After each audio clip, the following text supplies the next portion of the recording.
Umpire Danny Dunn. Red line judge Terry Owens, who will turn 60 on the 11th of next month. The line judge is Jenna Robinson, and the back judge is Brian Elliott. He told me.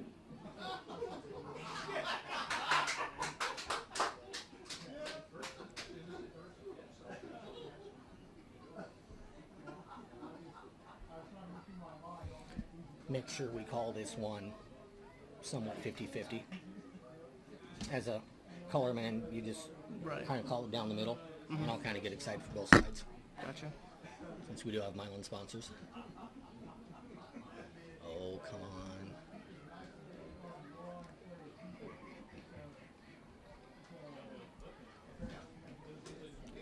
Okay, Maddie, send it out after this commercial.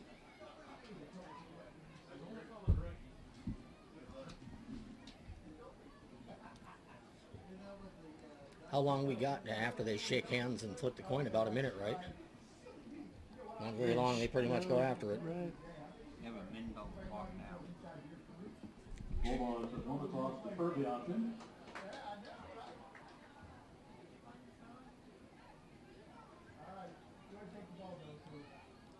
Offense select to receive the opening kickoff. Bulldogs will make that kickoff and defend the East goal in the first quarter. Going to be a fantastic night of football across northern Missouri. I have not checked the radar. I think I'm not checking it because it feels like it's bad luck for 3 of the last 4 weeks. Right now it is dry, and it's actually a very pleasant overcast night at CF Russell Stadium. First time in many a decade that the Trenton Bulldogs and the Milan Wildcats are going to lock horns here on homecoming night at CF Russell Stadium. Couple teams going in the opposite direction.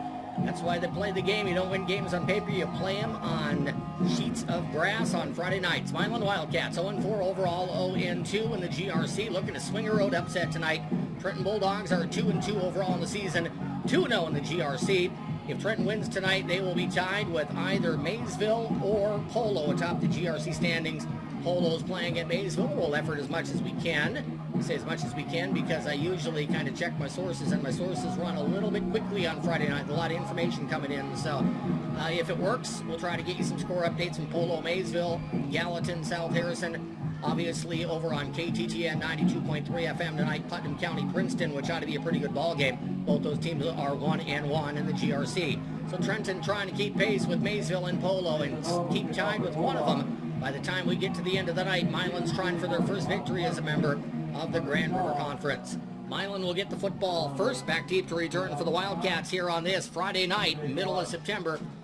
Number 10, Hunter Shaw. He's on the far hash. Middle hash is Austin Fordyce. And on the near hash is Jamuel Pagan. Trenton's Mason Owen ready to boot the football away. The Bulldogs wearing all black tonight. Kicking the ball from right to left. The ball's going to come down into the direction of Milan's Jaden Watts. Watts to the 15, to the 20. Makes a man miss at the 25, and he's going to be swarmed under there as he falls forward close to the 26-yard line. I called it Austin Fordyce, number 40, and my bad on that one. It was number 41, Jaden Watts, on the kick return for the Milan Wildcats. We have the crew ready to go. Matty Williams is our studio engineer back in downtown Trenton. We have Logan Dempsich running video on KGOZ TV. Just go to youtube.com/KTTN radio, and you can look for the live video that we have going with full audio as well here from the stadium. And Bulldog graduate from just this past spring, Tucker Franklin, back from Maryville, another week at Northwest Missouri State. Tuck, what are you looking for out of the sides tonight? It looks like it'll be a really great, well-played ball game. Both sides coming out with a lot of energy. You can see on the sidelines, both sidelines are excited to play. Jamuel Pagan will get the football from Milan straight through the middle. He puts his head down like a big battering ram, and he gets maybe a yard up to the 26-yard line. So give Pagan 1 on the play. Milan will start offensively. Son of head coach John Dabney is Ryan Dabney. He's a freshman quarterback for the Wildcats. The running back is Jaden Watts, and the fullback is Jamuel Pagan. Obviously, there's more than just having great athletes in the backfield. You got to be able to block for them, too. But that's a pretty good 1-2 punch for Milan in the backfield. The wingback is Eric Moreno. Brady Reynolds and John Coronado start at tackles. James Moon and Jericho Morris. Morris tipping the scales at 350 started guard. And Derek Sylvester, one of the best centers in the GRC, at 285. There's a run through the middle of the 35-yard line and pushing forward for a first down to the 37-yard line with a good forward push For Milan, that is Pagan. So Pagan picks up 10, maybe even 11 on that carry. That's Milan just kind of manning up right there, Tucker. That's Milan daring Trenton's middle to beat them, and that's something we haven't seen a whole lot. A lot of people have come in and really respected the Bulldog run defense in the middle, and Milan went right after the black and gold. Yeah, Jericho Morris over there on that left side looked like they ran right behind him. He's got a big body, and it's pretty easy to run behind a guy that big. Yeah, 350. Sylvester at 285, so we're talking about 35 pounds of beef there. You can't teach that. That's a lot of size. There's another bounce to the outside the hash mark, outside the 40, and down to the 44-yard line for Milan goes Pagan. So Milan isn't going to be real flashy. It is old school football that head coach John Dabney runs. If you look at the Milan scores, it's a little bit deceiving. Mark Twain, who Milan lost to by 2 scores, pretty much a 1-score ball game 3 weeks ago, and Mark Twain that night was ranked number 4 in the state in Class 1. It was 34-7 last week. Milan had trouble stopping Heidenwith, the quarterback. Putnam County had 2 rush touchdowns, 3 throwing touchdowns. Milan did a lot of running the ball between the 20s. And how important it is. Once you get into the red zone, you got to score, and Milan had trouble scoring. Yeah, definitely once you get into the red zone, you have to punch it in. That's a big part of the game. Dabney under center, hands it off Pagan. Pagan hesitates, now explodes, 45-yard line, keeps his hips moving forward, and he's to midfield, falling into Bulldog territory. So that's a gain of 6. Right at the midfield stripe where there's a big, gnarly-looking Bulldog. That's the folks here at the Trenton Quarterback Club have painted, and that's a good-looking Bulldog right there. It certainly is. It looks like the ball is actually right in the middle of the Bulldog. Right on his tooth. Yeah. At least they didn't put blood on the teeth. That's true. Well, that'd be a nice touch, huh? Make the Bulldog look really mean. First down and 10. We got the back half of the ball sitting right on midfield. You couldn't get it more perfectly between the hash marks. Milan now with a couple of first downs on the green and gold's first drive of the ball game. Dabney hands it off. And getting a couple, then jammed backwards is Pagan. So Milan feeding Pagan, testing the middle. If you're Trenton, here's your concern right now. You're seeing middle with some success. When Trenton starts to slow that down, and eventually the Bulldogs will, maybe they have to put more bodies there, then Milan can go to the sweep. Power sweep in games like that. Yeah, you have to be thinking if you're an outside guy, an outside linebacker or corner for that sweep coming that way, especially since they've been hammering the ball down the middle. Then you have to start dealing with cutback lanes and all kinds of things outside the hash marks. So we've seen kind of Pagan being the battering ram here for Milan. Here he comes again. Left side, stood up at the 46-yard line, and here comes the Bulldog Cavalry. Croy able to wrap up Pagan and stop him after a gain of 2. So 2 yards in a cloud of dust, 2 yards in a cloud of dust, and it'll be 3rd down and 6. This will be an interesting call here. I'm not sure if it's 4 down territory for Milan, although with the Wildcats being winless, it kind of makes, I would think, Coach Dabney maybe a little bit more on the gambling side. Right, it wouldn't hurt to go for it on 4th down, but I've noticed that the Wildcats been a little slow getting the plays into the huddle, so they start to wind down the play clock. Milan would not mind making this a running game and a quick game. Shorten the amount of possessions that Trenton might possibly get. Here comes the sweep to Watts. He cuts at the 43-yard line. He's down to the 42. Well, we were speculating there, Tucker, if it would be 4 down territory at 4th and 6. At 4th and 2 from the 42, I think it's clearly, I'm 100% sure that Coach Dabney is going to go for it here. Since you've had such success around the ball at the middle, I think it's almost a no-brainer to go for it here.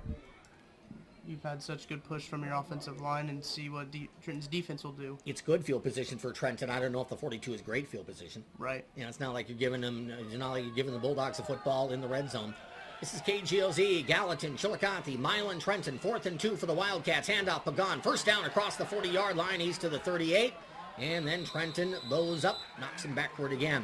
Not the first time I've seen Trenton come out a little bit flat, give up some plays on homecoming nights. With all of the distractions of homecoming, is it legitimate when you talk about the distractions and trying to make sure you focus on the game? And can that be an issue? It's tough. You don't. Well, when you're playing, you don't want to think that it's tough. Right. But looking back in retrospect, it is tough to get past all of the dress-up days and all the fun you've had this week to get down and dirty and just play the game. It does take 100% focus to play at your best. Yes. And whereas a player might say, "Yeah, I was focused," but was it 90%? Right, and that could be a difference. 1st and 10, Wildcats. Moving from left to right on your dial from the 38-yard line. Handoff, Pagan through the middle, didn't get much. That time the Trenton defense stood tough Talked about some of the big guys on Milan's offensive line. Tucker Trenton is a big guy, and Isaiah Kuhn, he got up all fired up after stopping that play for about a half-yard gain. Yeah, you can't really miss Isaiah Kuhn either. He's standing right in the middle of the offensive line on the defensive side of the ball, and he's a run stopper for sure. 6:47 to go in the first quarter of play. Milan's had the football for the first 5.5 minutes of this ball game. And from a time of possession, I just kind of mentioned this, that Milan would like to shorten the ball game. Milan would love to own the time of possession. Second down and 9, handoff Pagan, stood up, knocked sideways, Berkebile has him, and Trenton gets him to the ground. Berkebile got some help from Colston, a little bit of assistance there from Connor Cotton. That will be, maybe a half yard. So we're talking a half yard here, a half yard there, and it's third down along 8 from the 36-yard line here for the Wildcats. Wouldn't be surprised to see a sweep or maybe even a quick pass, like a little quick slant or quick out to get the first. Both quarterbacks tonight are sons of coaches. You got Ryan Dabney of Milan, son of the Milan longtime head coach John Dabney, and of course Lathan Croy of Trenton, son of longtime Trenton head football coach Wes Croy. Under center, Dabney hands it off. Watts bounce it outside, has the crease to the 30, spun to the 28-yard line. It looks like that's going to be good enough for a first down. An impressive first drive of the ball game here for the Milan Wildcats, as that's a gain on 3rd and 8 of 9 yards. That's going to make the Trenton run defense sour. You do not like to give up those 9-yard gains on 3rd and 8. Edges are starting to get a little weak since they've been stopping the middle, so if you're in Milan, why not go to the outsides if everyone's crashing the middle? Milan's not going to throw the ball a lot, but those 5, 6, 7 times that the Wildcats do, if you're sucking up and you're sneaking up and you got your eyes in the backfield, that's when you're vulnerable, right, Tucker? They're going to get you, yeah. So that's what the guys on the back end for Trenton here, Mr. White back there and Mr. Harris back there, got to watch out for. Handoff, Pagan across the 25 and down to the 23-yard line. I can see the frustration right now on this near sideline with Coach Boswell. He's stomping a mud hole here on this near sideline. He's going to call timeout, and I think this is nothing more here than the coach firing up the troops. I think that's exactly it. Exactly what it is. This is going to be a little man-to-man discussion on the Trenton sideline. 5:12 to go in the first quarter. No score from CF Russell Stadium. We're back in 30 seconds on Hot Country Z 101.7.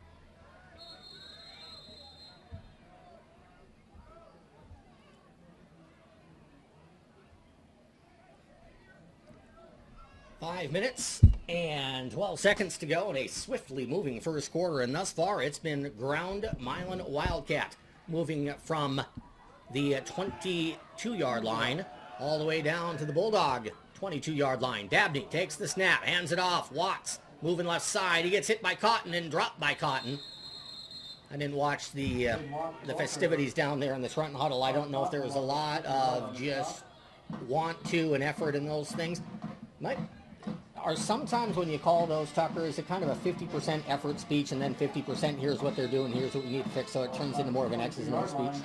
A lot of times when you come out flat, coach just wants a lot of fire underneath to get you motivated to go. But as a defense, you shouldn't have to. As defense, just come out with your tail end on fire. Well, you got a lot of seniors out there for the Bulldogs. One of them needs, at least defensively, stand up and make a play. A very impressive drive here to start the ball game for the Milan Wildcats. Power, right side of the formation. Dabney hands it off. Pagan skips outside at the 20, and he's close to the first down. Brought down at the 18-yard line. So Jamuel Pagan, we'll see if that is a first down or not. I think it is. It's a little bit of an odd angle, yeah. It's an odd angle for us looking all the way there at the far sideline at the 18, but the referee looked at it, much better look than I, and said first down, Wildcats.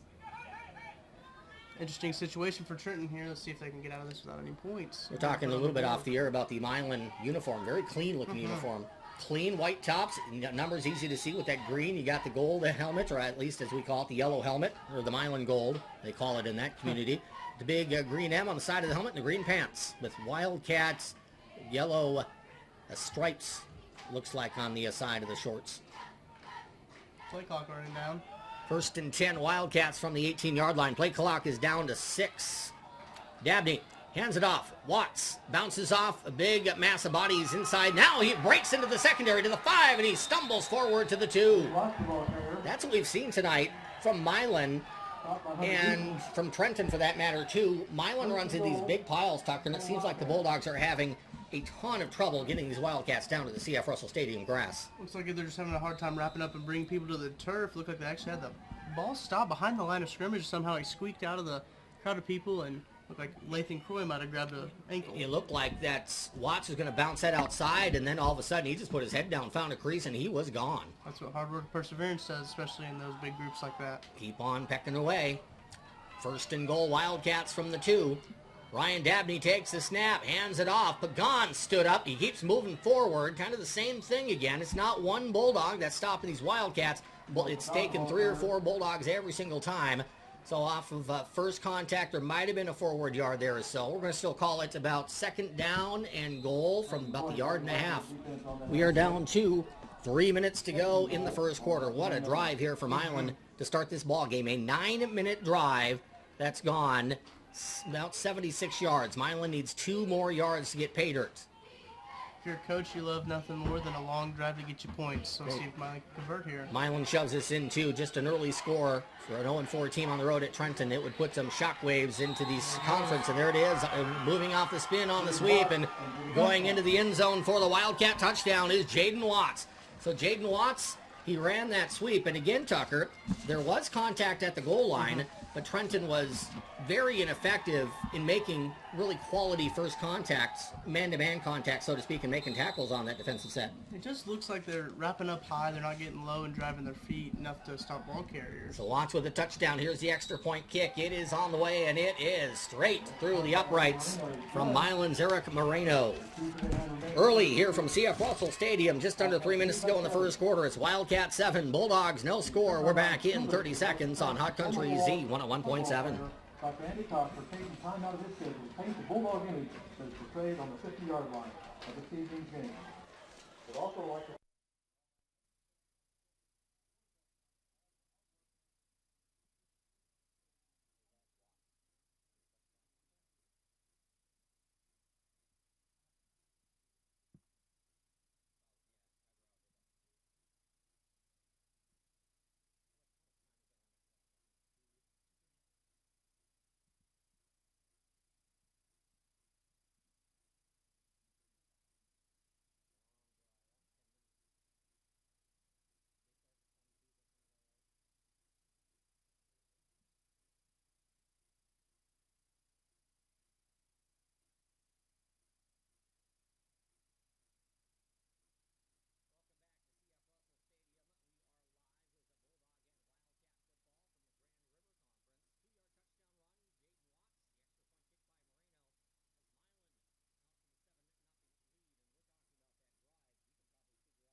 the field, and they looked a little deflated. You could see Coach Scott Stevens walk over there trying to encourage them, get them heads up, because there's still a lot of game left to be played. Trenton's going to open up a little bit wide here.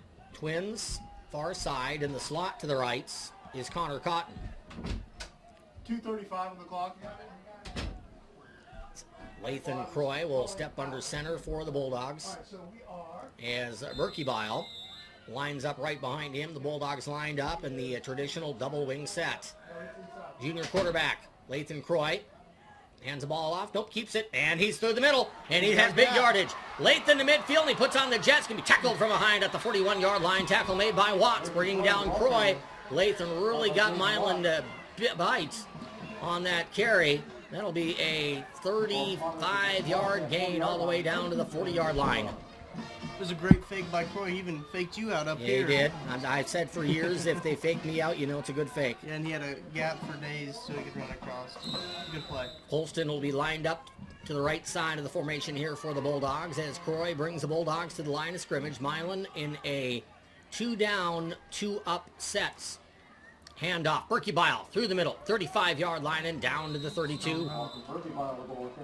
Here's what I like about the run, too, and it's one of the little nuances that we're too far away from the field at Princeton to notice. But we noticed him here, he had two hands on that football. Definitely, he wasn't letting that ball go, and that's a great trait for a running back to have. So Trenton with two big runs, kind of getting that momentum right back away from Milan after it was squarely on the side of the Wildcats early on. Motion man is Harris back to pass. Croy throws ball into the flat. Not a good-looking pass. Croy was dumped as that pass went in the direction of Colton Colston. Clean hit, and there's a lot of traffic there. I wouldn't go as far as to say lucky to not be picked off, but that's a dangerous little throw there with a lot of green and gold in the area. Yeah, especially with that size, a disadvantage out there. Colston has less than, Dabney actually has 3 inches on Colston out there, and if you don't want to really throw any ball up. Kept that ball down, but he was under a lot of pressure up there from the front line. That slant pattern's a timing throw, too, and the timing was off on that throw. Milan did well in covering it. 3rd down and 2, Bulldogs from the 33-yard line. Harris in motion, handoff Berkebile, and he gets a first down, backing his way across the 30. Not a pretty run, but, as we say a lot, an effective run. Needed 2, got 3. First down, Trenton. 1:30 to go in a swiftly moving first quarter of play. Milan ahead of the Bulldogs by a score of 7-0. Looks like they're going to spot the ball and check and see if it's a first down. It's right on the 30, so sometimes you can look and say, okay, it needs a lot of times you can say if it reaches the chalk, it's a first down. Looks like they just signaled for the first down. But you either got to have a good memory on where the first down started out. You can always use that if the ball's at the 20 after a touchback. Definitely. Yep. So the ball is just barely over the 30-yard line. First down and 10 for the Bulldogs. Harris, wing back, left side. Colton split out wide to the left. Double tight formation for the Bulldogs as Croy hands it off to Berkebile. That ball is dangerously on Austin's hip. He barely kept that football. Milan was digging at that football. Austin, his number one goal there was not to score a touchdown or get yards. His number one goal there very early was keep the football on the hip and don't let it go. Croy looked like he wanted to pull the ball, but Berkebile wasn't going to let it go, especially with them crashing down on the mesh point. When you got defenders crashing down on the mesh point, the ball can squeeze out and squirt out and cause a fumble. There are 40 seconds to go in the first quarter. Milan up 7-0. Bulldogs on the move. 2nd down and 9 from the Wildcat 29-yard line. Croy will pitch the ball out wide to Dugan. Dugan to the 25. Sprints to the 20. Takes a hit up high as he went down and then got hit in the upper body. Awkwardly goes down, but he gets close to the first down. It'll depend on the marker, and there it is. First down for Hunter Dugan. Dugan, not the biggest young man in the world, but he does have speed going around that corner. He's a quick little sweep there. It almost looked like a little jet sweep, but it was probably more of a rocket is what we used to call it. It's probably not the correct term, but given his size, he kind of is like a scat back. Yeah. Yeah, get out there and run. 12 seconds to go in that quarter. Milan up 7. Trenton 1st and 10 from the red zone. Motion man is Harris. Handoff, Berkebile, fumble on the play, and it was right at that mesh point, and Milan hops on the football at the 16-yard line. That has been, even in a 2-game winning streak, Tucker, that's been Trenton's Achilles heel. Too many fumbles on the mesh point. Yeah, you saw it last week in Princeton, even though it was raining, but you could see it, and this is definitely a key situation that you don't want to fumble the ball and turn the ball over. You just got to trust in your defense to get a stop here. Well, this is as good as Milan can have it, short of giving up about 3 or 4 first downs on that drive for Trenton. But hey, if your defense bends and it doesn't break and it comes up with a turnover and you had an 85-yard drive that went 10 minutes, That is as good as you can have it if you're Milan looking for an upset on the road here in the first quarter. The Wildcats are flying high with 0.8 of a second remaining in the quarter. This will undoubtedly, barring a defensive penalty, be the last play of the quarter. Dabney hands it off, bouncing outside and drilled by Bulldogs, who look like they're fired up for the last play of the first quarter. On that run, taking some punishment, is Pagan. We're at the end of the first quarter. The score, Wildcats 7, Bulldogs nothing. We're back in a minute on Hot Country Z 101.7. Wildcats leading by 7.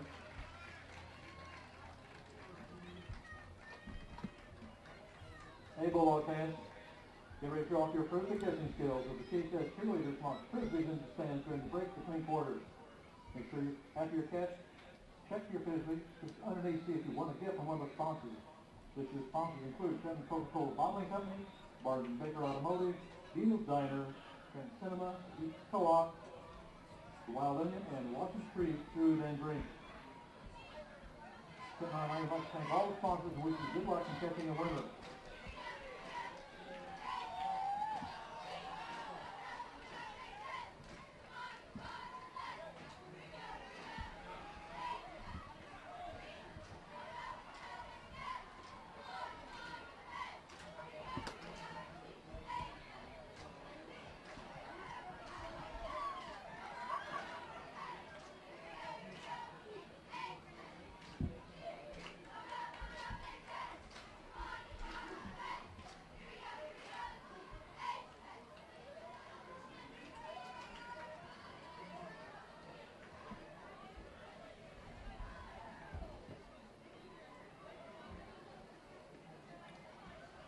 Well, certainly with the way that this game was set up, Tucker, and I said at the beginning of the game, that's why you don't play games on paper. You play them on football fields on Friday night. Milan is a really fired up football team. Sick and tired of looking at that 0-4 record, and now Trenton has a big old nasty Wildcat they need to deal with over the next 3 quarters. Be curious to see how Trenton responds. It'll be how they respond in this game will be vital coming up in the later weeks to Maysville and Polo even. See how good of a team they really are. South Harrison next week for the Bulldogs. That'll be week number 6. After that, it's a huge game. And it's the old saying, it's a huge game, but Trenton needs to win to make it bigger. That's at Polo, week 7. Week 8, Bulldogs host Maysville, in what could be potentially a game with a conference championship at stake. Week 9, and don't sleep on this team, Trenton goes to Gallatin to take on the Bulldogs in week number 9. Yeah, delay of some sort. Coach Dabney's over there stomping his foot on the far sideline, looking like a golfer trying to replace his divot. Yeah. Must be a divot out there. Right at the 24-yard line, though. Banging their foot right against the grass, and we have a timeout on the field. We'll send it right back to the studio, back in 30 seconds on Z 101.7. It's a sprinkler head. Oh, is it?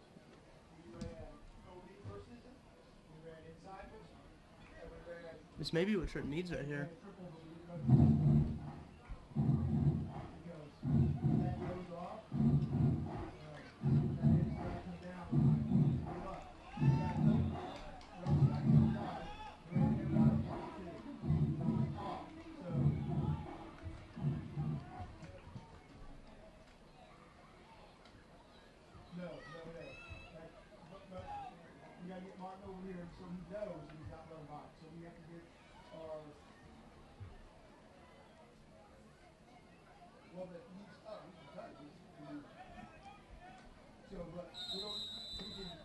Tucker, you were saying that you thought it was a sprinkler head that was over there in front of the Milan bench. Looked like it popped up out of the ground. They're just trying to knock it back down and where it belongs. That would hurt to fall on. Oh, yeah. That would not feel good. On the things that Tucker Franklin did not want to do as a Trenton Bulldog, falling on a sprinkler head is very high on that list. I can remember running through them after games, but that feels a little bit better though. Yeah. 2nd down and 12. Handoff on the cutback, and meeting a Mr. Connor Cotton on the cutback for Milan is Jaden Watts. So Watts gets close to the original line of scrimmage. Looks like he's going to be stopped short of the 15-yard line. And the last thing Milan needs right now is any sort of injury, and Jaden Watts was a little bit slow in getting up there. He's up. He's walking back to the huddles. That's a great sign for one of the furthest east teams here in the GRC. Milan and Putnam County, I guess, would be there. I don't know which one is further east. I think Unionville might be a tad further east than Milan, but I don't know. I'd have to look at a map. Have to take a geography class, I guess. But I've done a lot of Trenton to Milan trips over the last 15 years to broadcast Wildcat games. It was kind of odd watching all the Milan fans making the trip that I've made so often tonight. Making the half-hour trip west. There's a tackle in the backfield. Bulldogs certainly more motivated and fired up here on the second set of downs for Milan tonight, as the Wildcats couldn't get much movement there up front.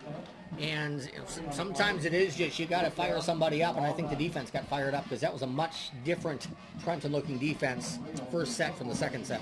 Oh yeah, Mason Owen flew through that line of scrimmage, came from the backside, grabbed the ankles of running the ball carrier there, and not much gain for Milan here. Moreno to kick the ball away from his own 5-yard line. See what sort of kick he gets. Trenton should get great field position. No pressure on the punt, and that's off the side of the foot a little bit. Has some good distance, though, on the hook. Hits at the 40, 45, and it'll roll just short of the 50. So we'll call it about 49.5-yard line, where Trenton will have it just barely on the Milan side of midfield. And this goes without saying, too, Tucker. If you're a defense and a team starts with the football on your side of the field, kind of fires you up, you know you need to kind of bow your neck a little bit and help your offense. If you're the Trenton offense right here, you're looking at this going, we got 50 yards. We want to put 6 on the board. If you're Trenton, you want to pick up the pace, definitely, and Milan, you just want looking to slow it down, get your tackles, and force a 3 and out. Berkey Bile will line up behind Croy here on this set. Dugan's in the ball game, lined up as a wing left. Keeper by Croy, tries to sprint to the outside. He didn't make it. Great play from the backside there by Milan's Brummett. 190-pound senior linebacker Austin Brummett chased down Croy from behind, and I think Lathan was probably about a quarter second there from pitching that ball to his left. It was a little bit of a dangerous pitch, so he kept it, but if he could have got that ball out wide, the Bulldogs might have had something going. You know, I was watching Spencer Harris on that play, and he looked like he had a lane out there. Obviously, Lathan must have saw something we didn't see, and Harris looked a little frustrated he didn't get the ball. Second and 13. A loss of 3 on that play pushes it back to the Bulldog 47-yard line. Triple option set. Hand off to Burke. He spins in the middle, puts his head down, and he gets to the 48-yard line. Tackle made by Ian Russell, the 150-pound senior linebacker for the Wildcats. 3rd down and 8. Ball at the 48. Hunter Dugan standing right next here to Coach Boswell. So he'll bring in the play. Matthew Sibbett coming out. Hunter Dugan coming on in. This might be, if Coach Boswell has something that Milan's not expecting, this might be 3rd and 8 right here. Wouldn't surprise to see a dive to make it 4th and manageable and go for it on 4th down. Colston lined up wide to the right. Croy under center. Ocean man Harris. He has it. Thought it might be a throw, but it's not. Harris with runners out front. Blockers out front, I should say. Got a great block at the 41. He's out of bounds at the 35-yard line. There was a great block. It might have been Colston at the 40-yard line. I'm not sure if it was a hold or not. It was right in front of the bench, but he locked up his player, knocked him to the ground, and really gave Spencer Harris an extra 8 yards on that carry. 1st down, Bulldogs. You know what we said last week, anything within the shoulder pads Yes, pretty much legal, and that's what it looked like there. It was a good, clean block. It looked like the Milan player couldn't get off the block, but again, if you got him inside the shoulder pads, you'll probably get away with it. Here's Croy under center, Harris in motion, going left side. Croy keeps. He turns and gets hit and ripped down to the ground at the 35. There's going to be a flag at the end of the play. Looked like helmet contact there. Unintentional, of course. My first thought when the flag flew was, unnecessary roughness or something like that, because they kind of lassoed Lathan down to the ground. But I tell you, if that's the call 5-10 years ago, there's not a problem with that. Oh, no. That just would have been part of the play. So I almost wonder if it's, face mask. Face mask. That's one I didn't consider. Face mask against the Wildcats, which also is why we saw Lathan twist down to the ground as he did. Makes sense. He also took a shot to the side of the head from another Wildcat player. 5-yard penalty against the Wildcats. Been a cleanly played first half, as it's now 1st and 5 for the Bulldogs. Croy leads Trenton to the line of scrimmage. Now Colston will go from the left side of the formation. He'll split out wide to the right. Bulldogs going from left to right on your radio dial. 7-0 Milan, 8:40 to go in the second quarter. Hand off Berkey Bile. He's across the 30 and moves the pile ahead to the 28-yard line. Something special about Berkey Bile is he can take a bunch of guys with him as he's gaining yards, and that's what you've been seeing here so far. One of the things I'm noticing, and maybe it's just kind of the way that the team operates, After every big play, Milan seems to get a lot more excited than Trenton. Trenton kind of has this workman-like thing going tonight where they kind of just need that big spark to kind of get him emotionally in the ballgame. Right, it looks like they're just here for business and they're Right. here to take care of business. Right. 2nd and 2 for the Bulldogs from the 27-yard line. Spencer Harris, wing back left. Handoff on misdirection right through the middle to Berkebile. The two wingbacks kind of split there. That's an interesting little look. You had the wingback split, and then the ball went right through the middle, so there's all this misdirection. I'm sure defensively you're looking at misdirection, and then you got Austin Berkebile on the express train running right down your throat. So that's the whole purpose, is you're trying to get the linebackers to look everywhere but the ball. You didn't see any motion there either, like what Trenton runs with the motion back usually towards the play, but that kind of confused Milan's linebacking core as well. 1st down and 10, Bulldogs, very close to the part of the field where Trenton fumbled it earlier. Toward the 20-yard line at the 22. Handoff, Berkebile spins at the 22. He's across the 20 and close to the 17-yard line. We'll give him a generous 5 on that carry. As we go down to 7:20 to go in the second quarter here from CF Russell Stadium. Milan leading Trenton 7-0. It'll be a momentum builder if Trenton can punch it across here. Might even go for 2 going into halftime to gain some momentum. Yeah, not a good sign here for Trenton. Coming off a 373 last week. You don't want to see Austin Berkebile with a little bit of a hitch in the giddy up, and he does. He limps to the sideline. Timeout, Bulldogs. 6:58 to go in the first half. It's Milan 7, Trenton no score.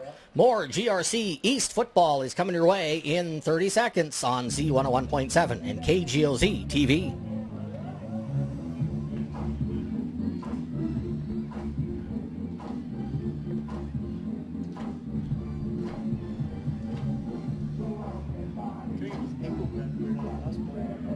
Austin did.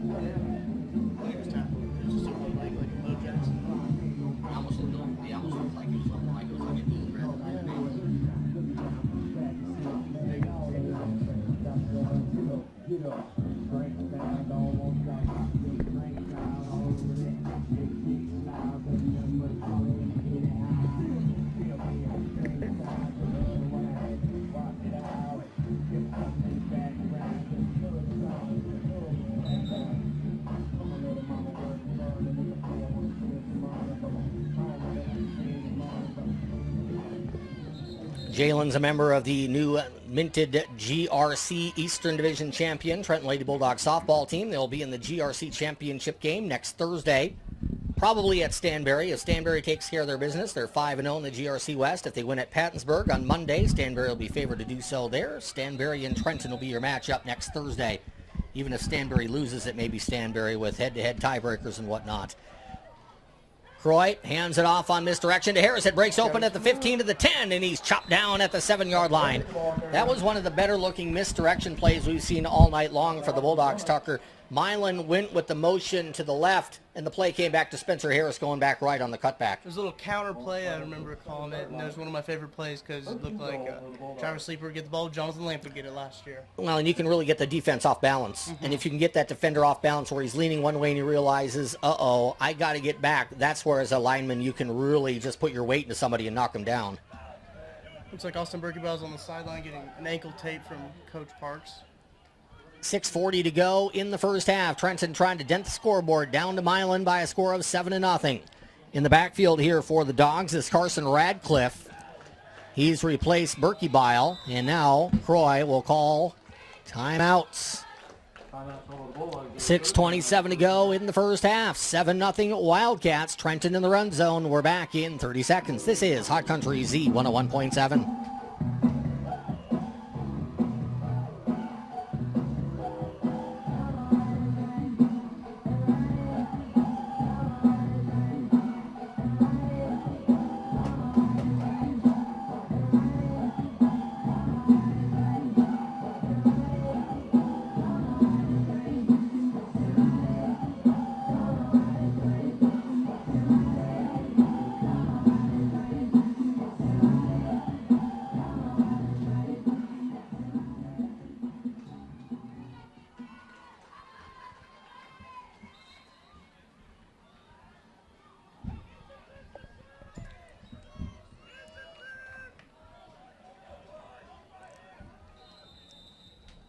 First and 10 for the Bulldogs from the 7-yard line. Radcliffe remains in the ball game, and the pitch goes out wide. Trying to turn the corner there for the Bulldogs is Jeffrey White. He gets to the 5, and he's going to be ripped out of bounds just inside the 5-yard line as Pagan, the outstanding sophomore linebacker for the Wildcats, able to catch up to Jeffrey on that wide pitch, and there's a flag on the play. Looks like it was thrown by the side judge over there. That might be a hold, although a lot of holds get called from behind the play. It's holding Trenton. Or blocking the back, rather. I beg your pardon. A drive killer for Trenton here. I saw the referee bring his hands up in front of his chest, and I figured he was probably holding his wrist, but he wasn't. He was given the flat palm for a block in the back. Those can be, we'll see how Trenton handles this one, Tucker, but when you are a running first team, that Trenton runs about 90% of the time, 10-yard penalties can kill drives. It's hard to run the ball at 10 yards at a time, too, especially if you have a power game like Trenton does. And let's see if they can pull out some trickery or go to the air here for a couple, 6 points. Hey, needless to say, it hurts them. You know, you pull somebody out of the game who had 373 and 5 touches last week in Berkey-Bile, but where does it really hurt Trenton, in your opinion? It's gotta hurt their passing game because the run sets up the pass. Right. And then your running game's just not as good without him in there. Radcliffe in that backfield. Colston is split out wide to the right. Croy sends Harris in motion, hands it off to Radcliffe, and he leans forward across the 15, close to the 13-yard line. A gain of about 4 there for Carson Radcliffe of the Trenton Bulldogs. One of the things that Coach Boswell didn't want to see tonight, he didn't want to see a 10-minute drive for Milan to start the ball game. He didn't want to see Austin Berkey-Bile go down. He's seen them both. Yeah, that's kind of not been an ideal start for the Bulldogs, but see if they can bounce back here in the second half, and it'd even be nice if they'd punch it in here. It's one of those football lessons, though. You know, got a little bit of adversity. How are you going to handle it?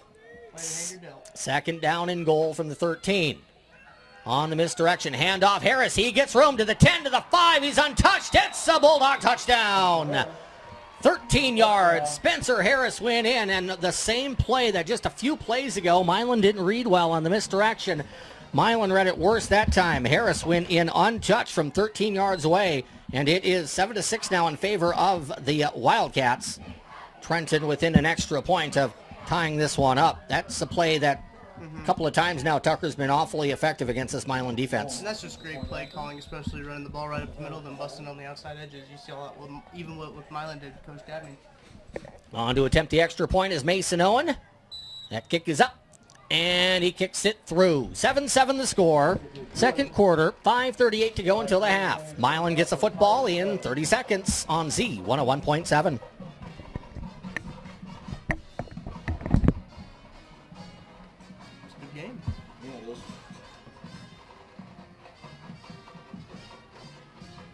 I got that on tape, too. Good deal.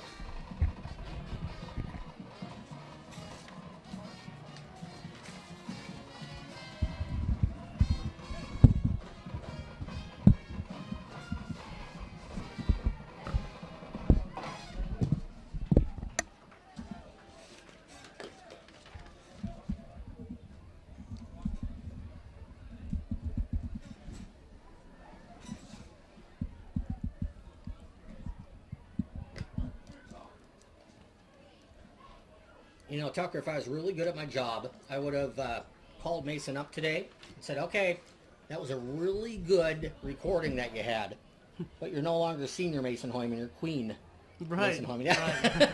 Right. If you become the homecoming queen, you got to re-record it. That sounds like a lot of extra work for me, but congratulations to her. Congratulations to Jeffrey King. Not only is he the man of the interceptions for the Trent defense, but he is your 2016 homecoming king. What are your biggest recollections from last year's homecoming as a senior for your class, Tuck? I can remember there was a great deal of pressure on us for the game. I was fully focused on the game. Didn't actually have a date to the dance. I wasn't looking forward to it. We ended up going out and punching South Harrison in the mouth. Here's the kick by Owen. Side of the foot. It's going to drive down to Milan. As with it, it's Hunter Shaw. He breaks outside with all kinds of flags on the play. Like a cut block, I noticed it right away. Yeah, I was going to say, I'm glad Tucker saw it because my brilliance statement was going to be, it looks like Flag Day. Tucker actually saw the penalty. That's why he's up there for the extra set of eyes. cut block is not the same as a chop block, but a low Right. block. Well, it looked like the Milan player almost lost him there, so he just dove right for his knees and took out Avery Cooksey there. It's hard to tell. Trenton obviously gets a little bit of momentum off the touchdown. Mm-hmm. It almost feels like Trenton's kind of even out. It doesn't feel like it's a big swell of momentum here for the home team, but it feels like Trenton's kind of got this back to even footing where Milan had all the momentum in the first quarter. You could feel before the game started that this was a high intense situation for both teams, but now it kind of evens out and you almost have an even keel throughout the stadium. You know, there's people that know this answer. I don't know. I didn't ask the correct people apparently, but I bet you it's been 40 years since Trenton played Milan in football. They're close, but we don't know a lot I them. Is it right? Yeah. It's going to be a rival game 10, 15 years from now. Tough to get motivated to play a team that you just haven't seen very much? I think so. It'd be tough to know what they're going to do. Trent's pretty motivated now, and wherever the Bulldogs are motivated, you can be sure that Mason Owen is in the middle of things. As Milan tried the sweep play, and Mason Owen was there to say, no, sir. Bringing down Jaden Watts in the backfield. Watts was looking for that cutback, and he never got close to where he was trying to get to. He loses 4 on the carry, and it's 2nd down and 14. We again see that extra burst that Mason Owen has that not a lot of other defensive linemen do have in high school football. Trenton's defense is coming out with their tails on fire, like I said they needed to earlier, and looks like they got the memo. Trenton's defense has been pretty good. Haven't seen a lot of turnovers yet. As far as that turnover bug, Trenton's been on the wrong side of it. So the defense trying to pick up those turnovers, but they are certainly stopping the run more effectively here over the last 2 series of downs now as Milan tried the middle again, and Pagan ran into a big black and gold brick wall at the 10. I don't know what was said on that sidelines, but we'd sure like to have it to make sure, bottle that up, and we could sell it. We could make a good amount of money for that. Probably something about playing like a man, testing somebody's manhood. Right. All the quotas on things that you say as a coach to fire up your team. I would be very concerned here if I were Milan about 3rd and 13 and throwing something foolish and it turning into a Trenton turnover. Because a Trenton turnover right now, it would be big-time momentum for the Bulldogs. They seem like a whole new team out here already compared to the first quarter. Yeah. Milan, if you don't get the first down, play some field position, lean on your defense. Here's Dabney's back to pass. Looking left, throwing toward the near sideline, and was it caught? It was not. But he threw that in an area right against the Bulldog sideline where the only guy who could have caught that was Jamiel Pagan. It was a tough catch, leaping try, but you could almost say it went right through his hands. It looked like it did from my angle. It went through both actually the receiver and the corner's hands, and it just wasn't, no one was able to put a squeeze on it. Now, in saying that, I'll be kind to Mr. Pagan and say if he catches it, he probably lands out of bounds. Right. It might not even mattered on that because he was flying out of bounds trying to back up and make that catch. The punt by Moreno from his own end zone. Back deep to return for the Bulldogs is Spencer Harris. High snap. Moreno has it. Now boots it away, and it's a sidewinder. 30 to the 40, and it's going to roll to the 44-yard line. That was not the most pretty snap or kick that you're going to see, but if you're Milan, I guess you'll take it, Tucker. It's about 30, 35 yards with no return. Right.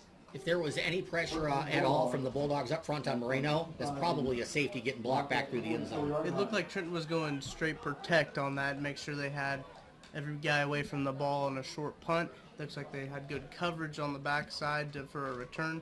So Milan's lucky enough that they didn't get any pressure on their punter. Ricky Biles back in the ball game. Left ankle taped up. That ankle's looking like you do it with a mummy. Tape it up and go. So Berkey Bile in there as the fullback behind Croy. Motion man is sitting. White pass into the flat to Harris. He's to the 40. Breaks a tackle at the 35. Cuts back inside and breaks another tackle. Down the sideline to the 25. Stays on his feet to the 20. And Spencer Harris, making Wildcats miss, is all the way down to the 19-yard line. A pass by Croy for about a half yard. And then a run for the extra 24.5 for a gain of 25 by Spencer Harris on one of his best plays of his senior season. You know, I think you could almost call that a rushing play because it looked like he might have thrown that behind the line of scrimmage. I thought it was a forward pass because you kind of look at it and normally you can tell where you go, he dropped that ball, you better get on it. And I thought for sure that was a forward pass, but I bet you it was only by about a yard. Right. First down and 10 for the Bulldogs from the 19-yard line. Bulldogs back in the red zone trying to take the lead here late in the second quarter. Keeper by Croy around right end. He cuts to the 15, and he's down inside the 10. He made the right move that time as the tackle is made by his quarterback counterpart, Ryan Dabney. 3:11 left to go in a first half that has been, I guess you'd say, roller coaster. Dominated by Milan in the first quarter. Now Trenton's taken back some advantage in the second quarter. Trenton's, as soon as the quarter changed, it seemed like they decided to start playing football, so... I've seen that in homecoming so often. Oh, Sometimes yeah. you just, the first quarter is just flat and blah, and you get second quarter and everything's okay. I don't know why that is. Game flow. It's very weird.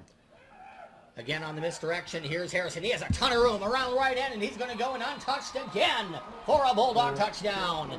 Milan continues to bite on the misdirection. Harris is lining up on the left side of the formation at wingback, and if you bite too much on the motion, there's no way you can get back there if you're Milan to get back there and make the play. So Harris with his second touchdown run of the night, that one from 9 yards out, and the Bulldogs now take the lead for the first time on homecoming night. It's 13-7, Trenton.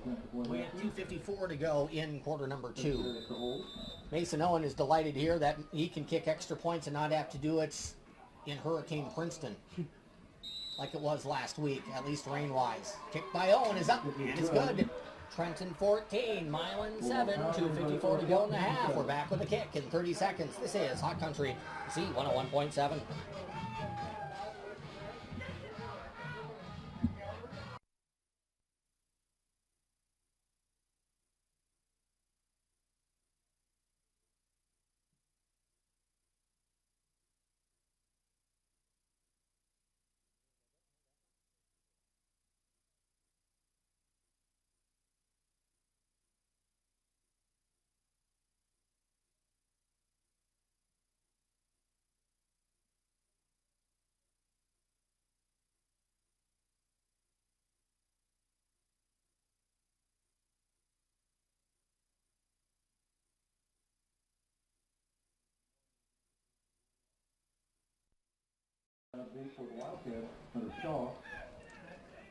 So this is kind of the way sometimes it goes. I was looking for scores to pass along during that break. The only score I found was this one. Posted by the Milan Wildcats Twitter feed. 14-7 is the score, believe it or not, and it matches this one. 14-7, Trenton with the lead, 2:54 to go in quarter number 2. What has been the biggest thing that you've seen change here for the Bulldogs in the second quarter, Tucker? I think the play calling. Play calling has been huge, especially recognizing what the Milan defense has been doing and been able to take advantage of it. Owen boots it to Watts. He bobbles it, picks it up at the 10. Jaden with some room between the hash marks to the 20. Now the Bulldogs close in. Watts makes one man miss, and he's spun down at the 26. I tell you what, this is something very, very minor because it didn't happen for Milan. Trenton was swiping at that football, and Watts did a really good job. He had a Bulldog swipe right across his forearm, and Watts did not fumble the football. The easiest way to fumble the football is you get that swipe right across the wrist and the forearm, and it hurts a lot of times too. Great job of Jaden Watts not fumbling that football. As I was watching the protection run down the field, you saw about 4 or 5 guys line up and make a big wall. Personal foul against Trenton. First foul indicated against the Bulldogs. Bulldogs have not been, as far as penalties and personal fouls and those things, that hasn't been a terrible problem, but it seems like there's one a game. Yeah. Which is just enough. I guarantee you that's just enough to make Coach Boswell irritated. That'll get under your skin. Yeah. Yeah, it's not like you have a big, huge problem and say, we need to fix this right now, but if you get one a game, it's one too many, right? Right. That's how you have to look at it. You got to make sure you guys are disciplined and no extracurriculars out on the field. Coach Boswell would be the first one to say, too, there will be games in this season where if you lose a turnover battle or you have a stupid 15-yard penalty, it'll cost you. Right. It'll cost you a game. See if it does here. 1st and 10 for the Wildcats. Dabney hands the ball off. And Milan goes back to that hard ground Chuck style as Watts, it's a couple of yards across the 42, maybe close to the 43, maybe even 44-yard line. Referee on that far sideline might be giving him a pretty good spot. Let's see where it's marked. Pretty generous to me. Yep, 43. Sure, Milan will take it. I thought the side judge was actually giving the line of scrimmage. He wasn't. He was just kind of standing there watching. So he was at the 44, which would have been a tremendous spot because the ball is down at the 42.5-yard line. 2nd down and 8 coming up here for the Wildcats in the visiting white, green, and gold. 2:06 to go in half number 1. We have an interview with the head coach of the new GRC East softball champions, John Cowling, at halftime. There's a run to midfield, and then there's a late hit. I thought they might call that one. Milan got a good run close to the first down. Jamul Pagan, then Jaden Whitney. It wasn't a brutal hit as far as what is he doing, but he landed on his back, and it was maybe a half second after he had hit the turf. They're going to call a face mask on play, actually. Really? So it wasn't a late hit. I thought they were going to call that on Jaden, but they did not. But they get a face mask against the Bulldogs, and it's only the 5-yard variety, so it's not a terrible penalty, but it is a first down here for the Wildcats. Milan now can start thinking about tying this thing up before the half. You know, there's only about around 2 minutes left, a minute 54 is what I saw last time I looked. And it's still at 1:54. Yeah, it's penalty stops the clock, so we'll see what the Trenton defense and the Milan offense will do here. This should be interesting. Milan, first 2 weeks in conference play, lost last week to Putnam County on the road. I think the game that I was surprised by it, I don't know if I was stunned by it, but Princeton winning at Milan 2 weeks ago probably stunned the Wildcats a little bit. So they're trying to get that positive momentum. There's a run through the middle. Watts sheds a tackle at the 40-yard line, and he's down to the 31-yard line. Coming up and trying to make the tackle on Jaden Watts. Coming up with error was Hunter Dugan. Hunter Dugan did everything you want to do there. He got low, he tried to wrap, but he just didn't wrap well. Watts, who's a big, strong running back for the Cats and a senior, ran right through that tackle. Looked like size played a factor in that one, too. And Watts broke through more than one arm tackle there. The Bulldogs got to get low and drive their feet, make sure they get to the lower half so they can stop the momentum. Talk about guys that are potential all-GRC by the end of the season. I don't know if he'll be as a running back because you have Berkey Bile, Yep. You got Powers over at Maysville, and you got Gunnar Martin down at Polo. But I would find a spot at linebacker. I'll tell you that right now for Jaden Watts. Good football player. There's a run by Pagan to the 25-yard line, and this is what we saw from Milan on the first drive of the ball game. Milan running with that intensity, breaking tackles, and getting 5, 6, 7 yards after first contact. That's another first down carry all the way down to the Bulldog 20. Time becomes a big factor here. They stop the clock to move the chains. They do that in high school and college, but not the NFL. I will always look at this point of the ball game and look, okay, who gets the football first in the second half? Because sometimes you can double up on those things. Right. You can score right at the end of the half and then get the ball back and score again, and it's like a double gut shot. Trenton gets the football first in the third quarter. So Milan not necessarily looking at that, but the Wildcats certainly capable of tying it here. Here's the run through the middle. Jaden Watts to the 16 down to the 15-yard line. And there has been, when Milan is doing well tonight, Tucker, and I can't really put my finger on what the difference is. When Milan is doing well with its running attack, there's first contact and then the pile is moving forward. When Trenton is doing well, there's none of that. Right. And I think it's all about penetration that the Bulldogs are getting from the defensive line. If the Bulldogs are not getting penetration from the defensive line, Milan has a head of steam when they hit Trenton and they're able to drive forward. If it's the other way around, it's Trenton that's being the aggressors.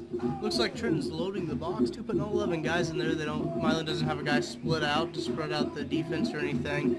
So I'm curious to see what Scott Stevens will say to the guys down there to fire them up. Well, the irritation level, if Trenton has 11 in the box and can't stop Milan's run, the irritation level of Scotty's going to be through the roof.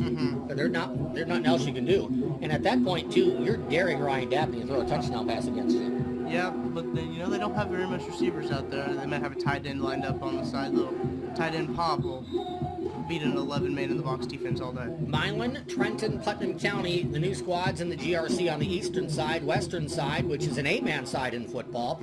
Bramer and King City both went from 11-man to 8-man. I thought they'd kind of go full bore into that 8-man division, but I know Bramer, for one, is having some struggles against some teams that are really good. You talk about 8-man teams that can play. Worth County can play. Stanbury can play. North Andrew can play. And Stanbury, I've seen Stanbury's athletes in basketball and football. They can play with a lot of 11-man teams. You got some of the best teams in the state in 8-man in that conference, and I think that some of them could play. 6 of the 8 in the GRC were ranked in the top 10 to start the season. There's misdirection for Milan. Hand off to Watts. Bounces off. One tackle, but not two. A surge of Bulldogs led by Lathan Croy knocked down Watts at the 14-yard line after a gain of 1. And now Milan needs to consider a timeout, and Coach Dabney maybe an injury timeout.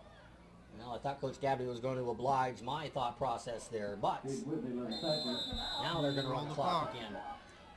Coach Boswell's irritated now. Now we're going to get a timeout. So he wants to know, hey, why was the clock stopped there for about 4 or 5 seconds? He wants it to run. 16.7 seconds to go in the half. It's 14-7. Trenton up by 7. We're back in 30 seconds.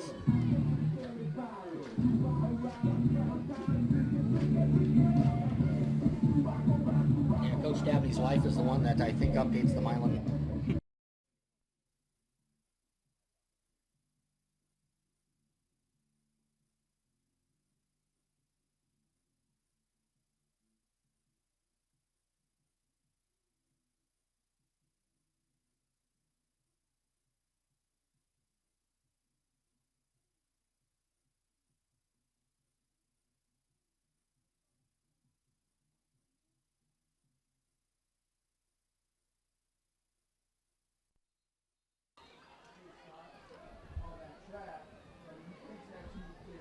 Third down.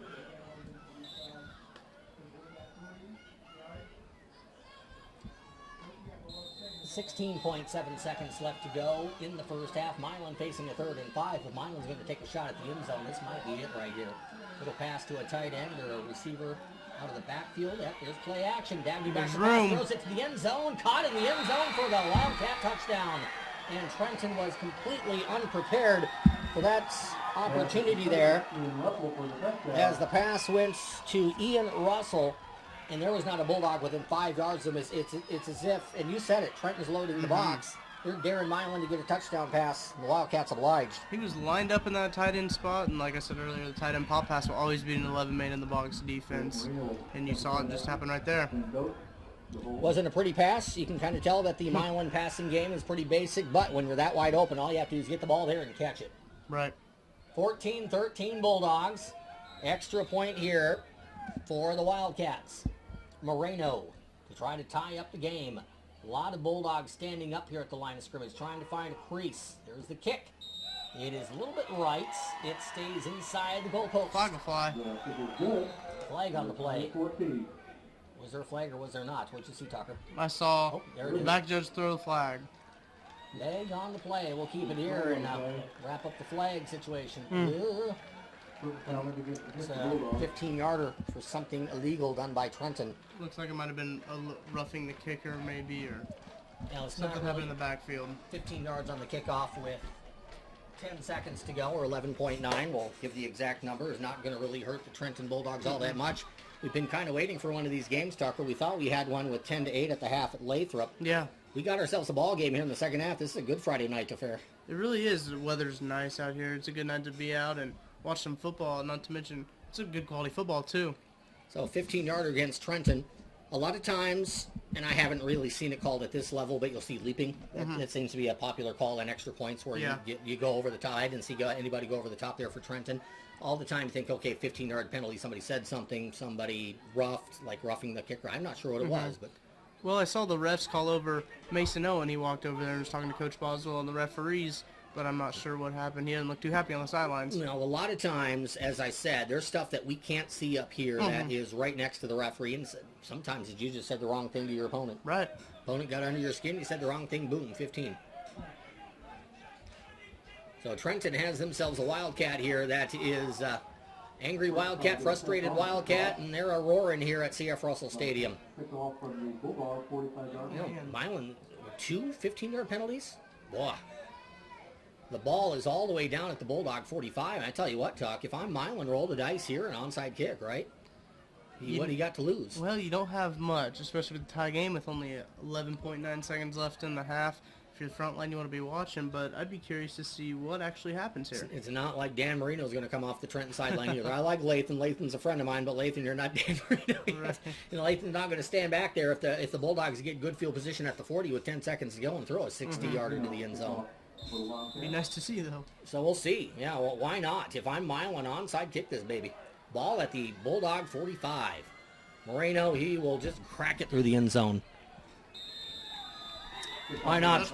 As a kicker, that gives you some self-confidence. It's always fun if you're a kicker. Well, I wouldn't know because I could never kick a ball to save my life. But it's always nice to know hearing those guys when they get touchbacks. It sounds like me and my golf shot. I was in Arizona at my cousin's wedding 2 summers ago, and I went out and hit some golf balls. My dad and I haven't hit a golf ball since I was 16. One of those things I'd like to do more often, but just I'm busy, so it never happens. Yeah. And literally, and my dad told me this. He said, "Are you never swung a golf club in 25 years? You're really going to take that full swing and try to hit the ball?" He was like, whiff, whiff, whiff, whiff. And he said, "Just watch me." And he took that little 2/3 swing. And it worked. But yeah, that's pretty much my golf game right there. Make sure you don't miss the ball. Here's Croy.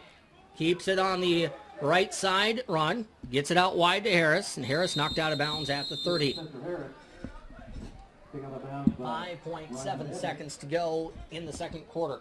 We're not sure what moved the football to the 45. There was certainly one 15-yard against Trenton and maybe two, but whatever that situation was, I'm going to guess that the coaching staff is not pleased.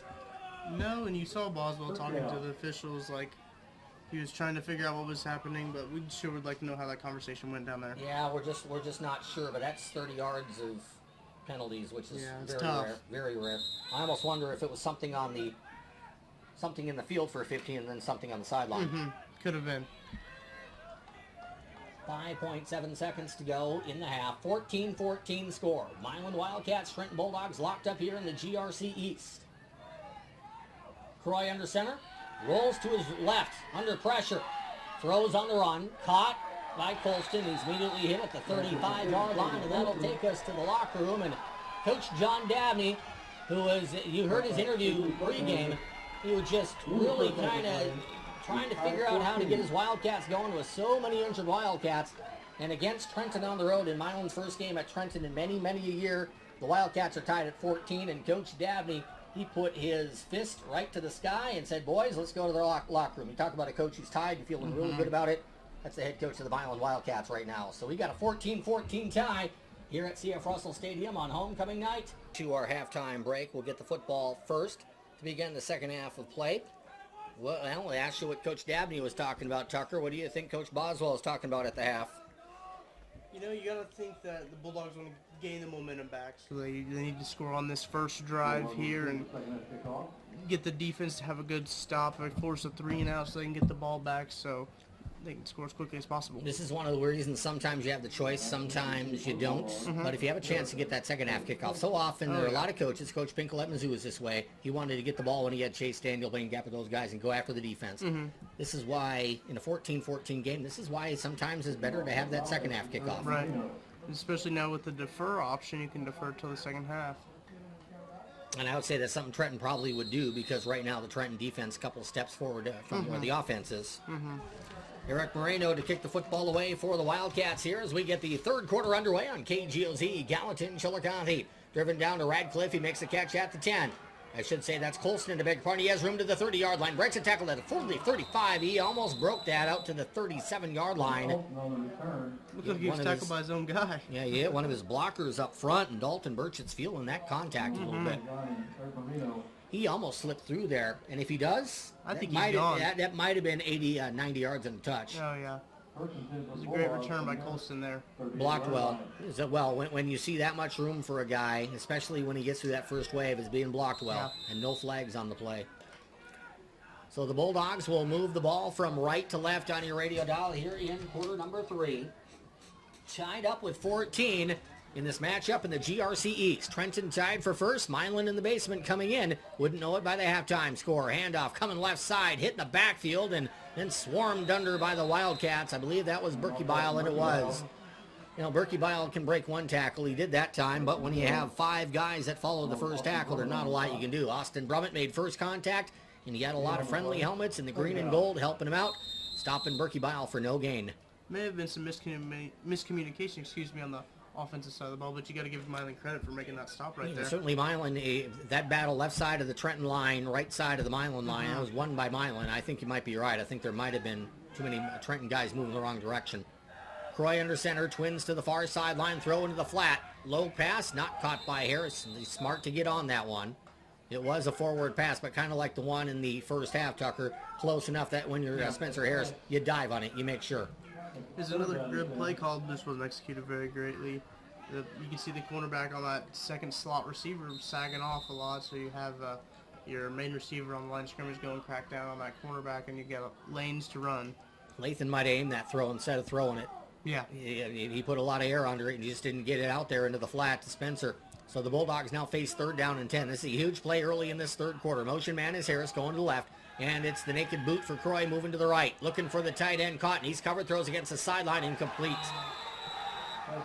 Trenton really wanted to go there, Tucker, to Connor Cotton, and giving some credit here to the linebacker Ian Russell, who caught the touchdown pass for Milan late in the second quarter. he had Connor covered like a glove. You can't throw that ball to Connor if you're Croy, and Latham made a really good decision. That's some of the best pass coverage we've seen by a linebacker, let alone by a team on that play. There was no openings there. It's also a play, though, if it's 1st and 10 and Milan is looking for run, that play's probably more effective. Milan sags back a little bit on 3rd and 10 looking for the pass. Here's the punt by Jaden Whitney of the Bulldogs. He'll boot it away from his own 25. A little bit of pressure in there. Nice kick by Whitney. Caught on the run. The ball's fumbled. It is going to be caught by Milan at the 34. It went right through the hands on a muff of Jamuel Pagan. And Milan got a huge break because it banged off Pagan and it bounced to the middle of the field where Ryan Dabney was there to hop on it for the Wildcats. Opportunity missed for Trenton, but there's not a whole lot you can do. That's just a fortunate bounce for the Wildcats. Yeah, kind of unlucky for Trenton. Lathan Croy was right there. He was about to lay the wood, as they say. And looks like the ball just squirted out to his left a little bit, and Croy couldn't do anything about it. It's, Jamuel Pagan did everything right there, but it is a gambling move when you're on the dead run and you're grabbing that ball, because it's very easy when you're on the dead run. You got to make sure you catch the football. You got a lot of things going on body-wise and catching the ball-wise, and Pagan got very fortunate. Under center is Dabney. Hands it off to Watts. Jaden tries to poke through the right side of the Trenton defensive line and maybe got a yard. And that would be a generous yard on my part. Yeah, he got a yard. It's up to the 36-yard line, gain of 1. Trenton defense has to react here to what the offense didn't do last time, see if they can get a defensive touchdown or even get a 3-and-out. Milan has neutralized. We have not said nearly as much tonight as we have in the first couple weeks of the season. Mason Owen, we've seen Mason a couple plays. I don't know if I've mentioned Jaden Whitney on defense at all tonight. I don't think he's kind of been non a factor, so let's see what he can do here. Jaden's going to line up at that right defensive end. Handoff will go to the left side. The cutback run to the 37-yard line. Not getting a lot of room there. Kind of taking what the defense gave him was Jamuel Pagan. Pagan picks up another 2, maybe 3. It's going to be 3rd down and 6 from just inside the 39-yard line, and this is a big play for both sides. It'll definitely sway momentum either way. If the first down is gotten here, the Milan will have a little bit more momentum on their side, but if it's a drop for a loss or no gain short of the first down, Trenton, you can see a big momentum shift on Trenton's side. About 9:45 to go in the third quarter. Milan 14, Trenton 14 here on Z101.7 and KGOZ TV. 3rd down and 6 for the Wildcats. Misdirection handoff Watts. Watts hit at the 40 and he drives forward to the 41. Short of the first down by 3 yards. Well, we'll see how much of a Vegas man John Dabney is tonight, because this would be a big gamble if he goes for it on 4th and 3 from his own territory. They haven't really had this much success on the punt game, so looks like they are actually going to line up for the punt formation. Last time Milan punted it, the snap was wide and right. Fortunately, it was slow enough and kind of lofty enough that Moreno was able to go back and grab it in his own end zone and boot it out of there. But you're right, Milan's punt game, there's a better looking snap. And driven away by Moreno. Back to Harris. It hits at the 25. Oh, Spencer was tempted, but he stayed away from it. He made a good decision there right at the last minute. And the ball's going to be picked up dead at the 25-yard line by Milan's Ian Russell. So the ball goes back over to Trenton. We're now in the third quarter here, Tucker, where we're waiting for the first big play of the half. Could be a turnover. It could be special teams. Probably not special teams, because that would require a big play before the special teams play, right? Right. Defensive touchdown, something like that. There's a lot of things that could happen. It's probably going to be a run of some sort, though. We haven't seen much of Croy pulling the ball in the late second quarter and early third quarter, so I'd watch for that here to create a big play. We've seen Austin Berkebile get the ball a couple of times since rolling his ankle, and he hasn't been really effective. I don't think he's even close to 100%. There he is again, and he's trying to break away from that first tackle and hanging on to him and getting some help there from his friends, big defensive lineman Derek Sylvester of the Wildcats. A guy for Milan that, much like Isaiah Kuhn of Trenton, is tough to move. This looks like Burke isn't getting enough power off that ankle, and that happens with ankle injuries. They're hard to play on. That's where you're going to see it, too. The fact he was shredding tackles, and I know different team. Last week was Princeton. Tonight is Milan. Milan's a little bit bigger, but Berkebile is usually really good at breaking that first tackle. 2nd down and 8 for the Bulldogs. Lathan Croy from the triple option. Pitches it out wide. With the football is Hunter Dugan. Cut back lane, and he has it to the 30. He explodes to the 40. Cuts back inside at the far hash of the 45. Stays on his feet to midfield, and down to the Milan 45-yard line is Hunter Dugan. That's a gain of, I'm doing the quick math, and I have 31 yards. That's what I got, yep. You were doing the 10, 10, 10, and there's an extra yard. Yeah. I know exactly what you were doing. I was doing the same thing. So 31 on the carry by Dugan. And it's first down and 10, Trenton. Dugan Great. had nice little moves there. That You was a can great see cutback. Putting on some moves on some other Great players. cutback, and then he's able to just jab step his way through the secondary. Croy hands it off. Test in the middle. And there's not a lot there. Berkebile tried to test that middle. And we're kind of speculating here that because the ankle's all wrapped up, he's maybe not 100%. There's probably some truth to that, but there's also some truth to the fact that you're not going to run through 350 and 280 like you were against Princeton, That's which is a much true. smaller team last You week. got to get some movement up front. Doesn't look like they're getting much movement on number 75 there, big old boy. Let's see what they do here. Second down and 8 for the Bulldogs. Harris in motion. Keeper by Croy. Tests the middle, cuts back, and he gets effective yards across the 40 and close to the 35-yard line. That was very congested, but a very nice play. That's the type of play where you're not going to get 45 and a touchdown on that play, but to get 5 yards with a very congested middle of the field, it's a nice job by Lathan to set up a very makeable third down. Seems like Milan's getting a little soft on the edges, queuing in the middle for Berkebile to get the ball, so let's see if Trenton can exploit that. Third down and 2. Probably 4 down territory here for Trenton. You'd think so. Coach Boswell, Coach Dalrymple they send Colton Colston to the near hash, wide to the left. And the triple option set quarterback Oh, man. sneak. Love the call there by Croy as he breaks off the first tackle and he dives forward close to the 32. They completely caught Milan by surprise on that call. You know, I wasn't actually expecting that either. I saw the corner sag off Colston, and I thought a little stop route or a little hitch or maybe even a slant there, that situation, catch him off guard with a pass. But that quarterback sneak went for about 4 or 5 yards. Last week, we called it the best game as a Bulldog that Schilling has had from defensive end. Tonight, the best game easily that Hunter Dugan has had as a Bulldog. I'd have to agree. First down and 10 from the 31 for Trenton. Motion man is Harris. Bobbling the snap is Croy. Has it. Fires the ball toward Colston. Down the near sideline. That ball is incomplete. Ball a little bit underthrown. Colton tried to go up and get it, but Jesus Lopez of the Wildcats, who's a pretty tiny defensive back. Milan's kind of vulnerable there with that 5'9", 135, but he got up in the air with some athletic ability and knocked that ball away from Colton Colston. I thought that the Milan defensive back there, Lopez, I thought he had a better chance to pick that off than Colton did at catching it. Well, definitely in those situations when you're throwing up the deep ball, when you're a wide receiver, those short passes, you have to come into a cornerback in that situation, make sure their pick isn't made. We'll get some score updates here. We got a lot more 8-man scores, 11-man scores at halftime. I'm not sure why that is, but we'll go with it. Here's a pitch out wide left to a Harris. He has it to the 30. Cuts inside to the 25-yard line. He breaks to the 20. Stays on his feet to the 15. Cuts inside again to the 14-yard line. He's down to the 11. 20 yards on the carry by Spencer Harris. We're starting to see Milan more and more miss tackles. I wonder if Milan, who's not really deep with all those injuries, starting to get a little bit fatigued. Looks like an injury timeout on the field.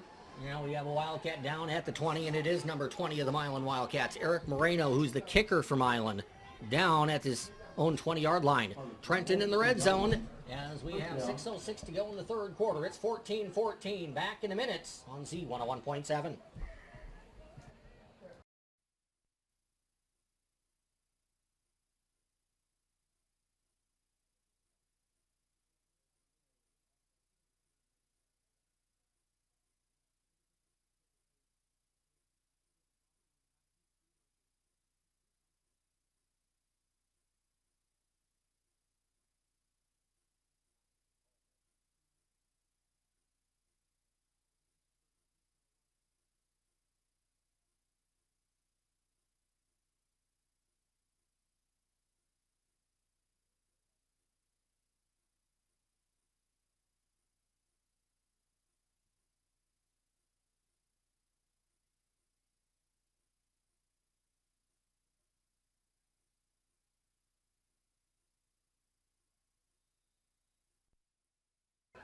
Trenton Bulldogs line up here on KGOZ TV. It's at the 10-yard line, handoff. Nope, the keeper by Croy. He's to the 5-yard line, and he's banged down at the 3. Enjoy the ball there.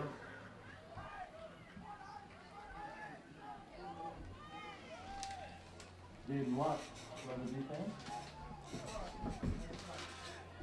From near the 2-yard line. Second down.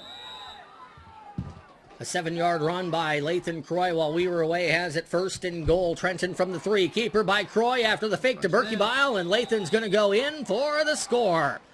He banged into a Wildcat at the goal line, but Croy is in, and the Bulldogs retake the lead by a score of 20-14 midway through the third quarter. That score from Lathan. He had a touchdown last week, did Croy. That's with 5.5 minutes left to go in the third quarter, and we've seen this from Lathan a couple of times now, Tucker. He has these moments where it looks like he's still kind of learning the nuances of the offense. Then he'll have moments, about a 5-6 minute span in each game, where he's making the right reads, and he made the right reads there. That drive definitely looked good for Croy, and it looks like Coach Boswell on the sidelines is upset about something. I think he wants to speed the pace up of the game. Mason Owen with the extra point. This is a big extra point in a close ball game. Harris with the hold. The kick looks straight. Long enough, no good. So much for my eyesight. Looks straight. I thought it was through. 20-14. Trenton with the advantage. Milan gets the football. We come back in 30 seconds. This is Z101.7.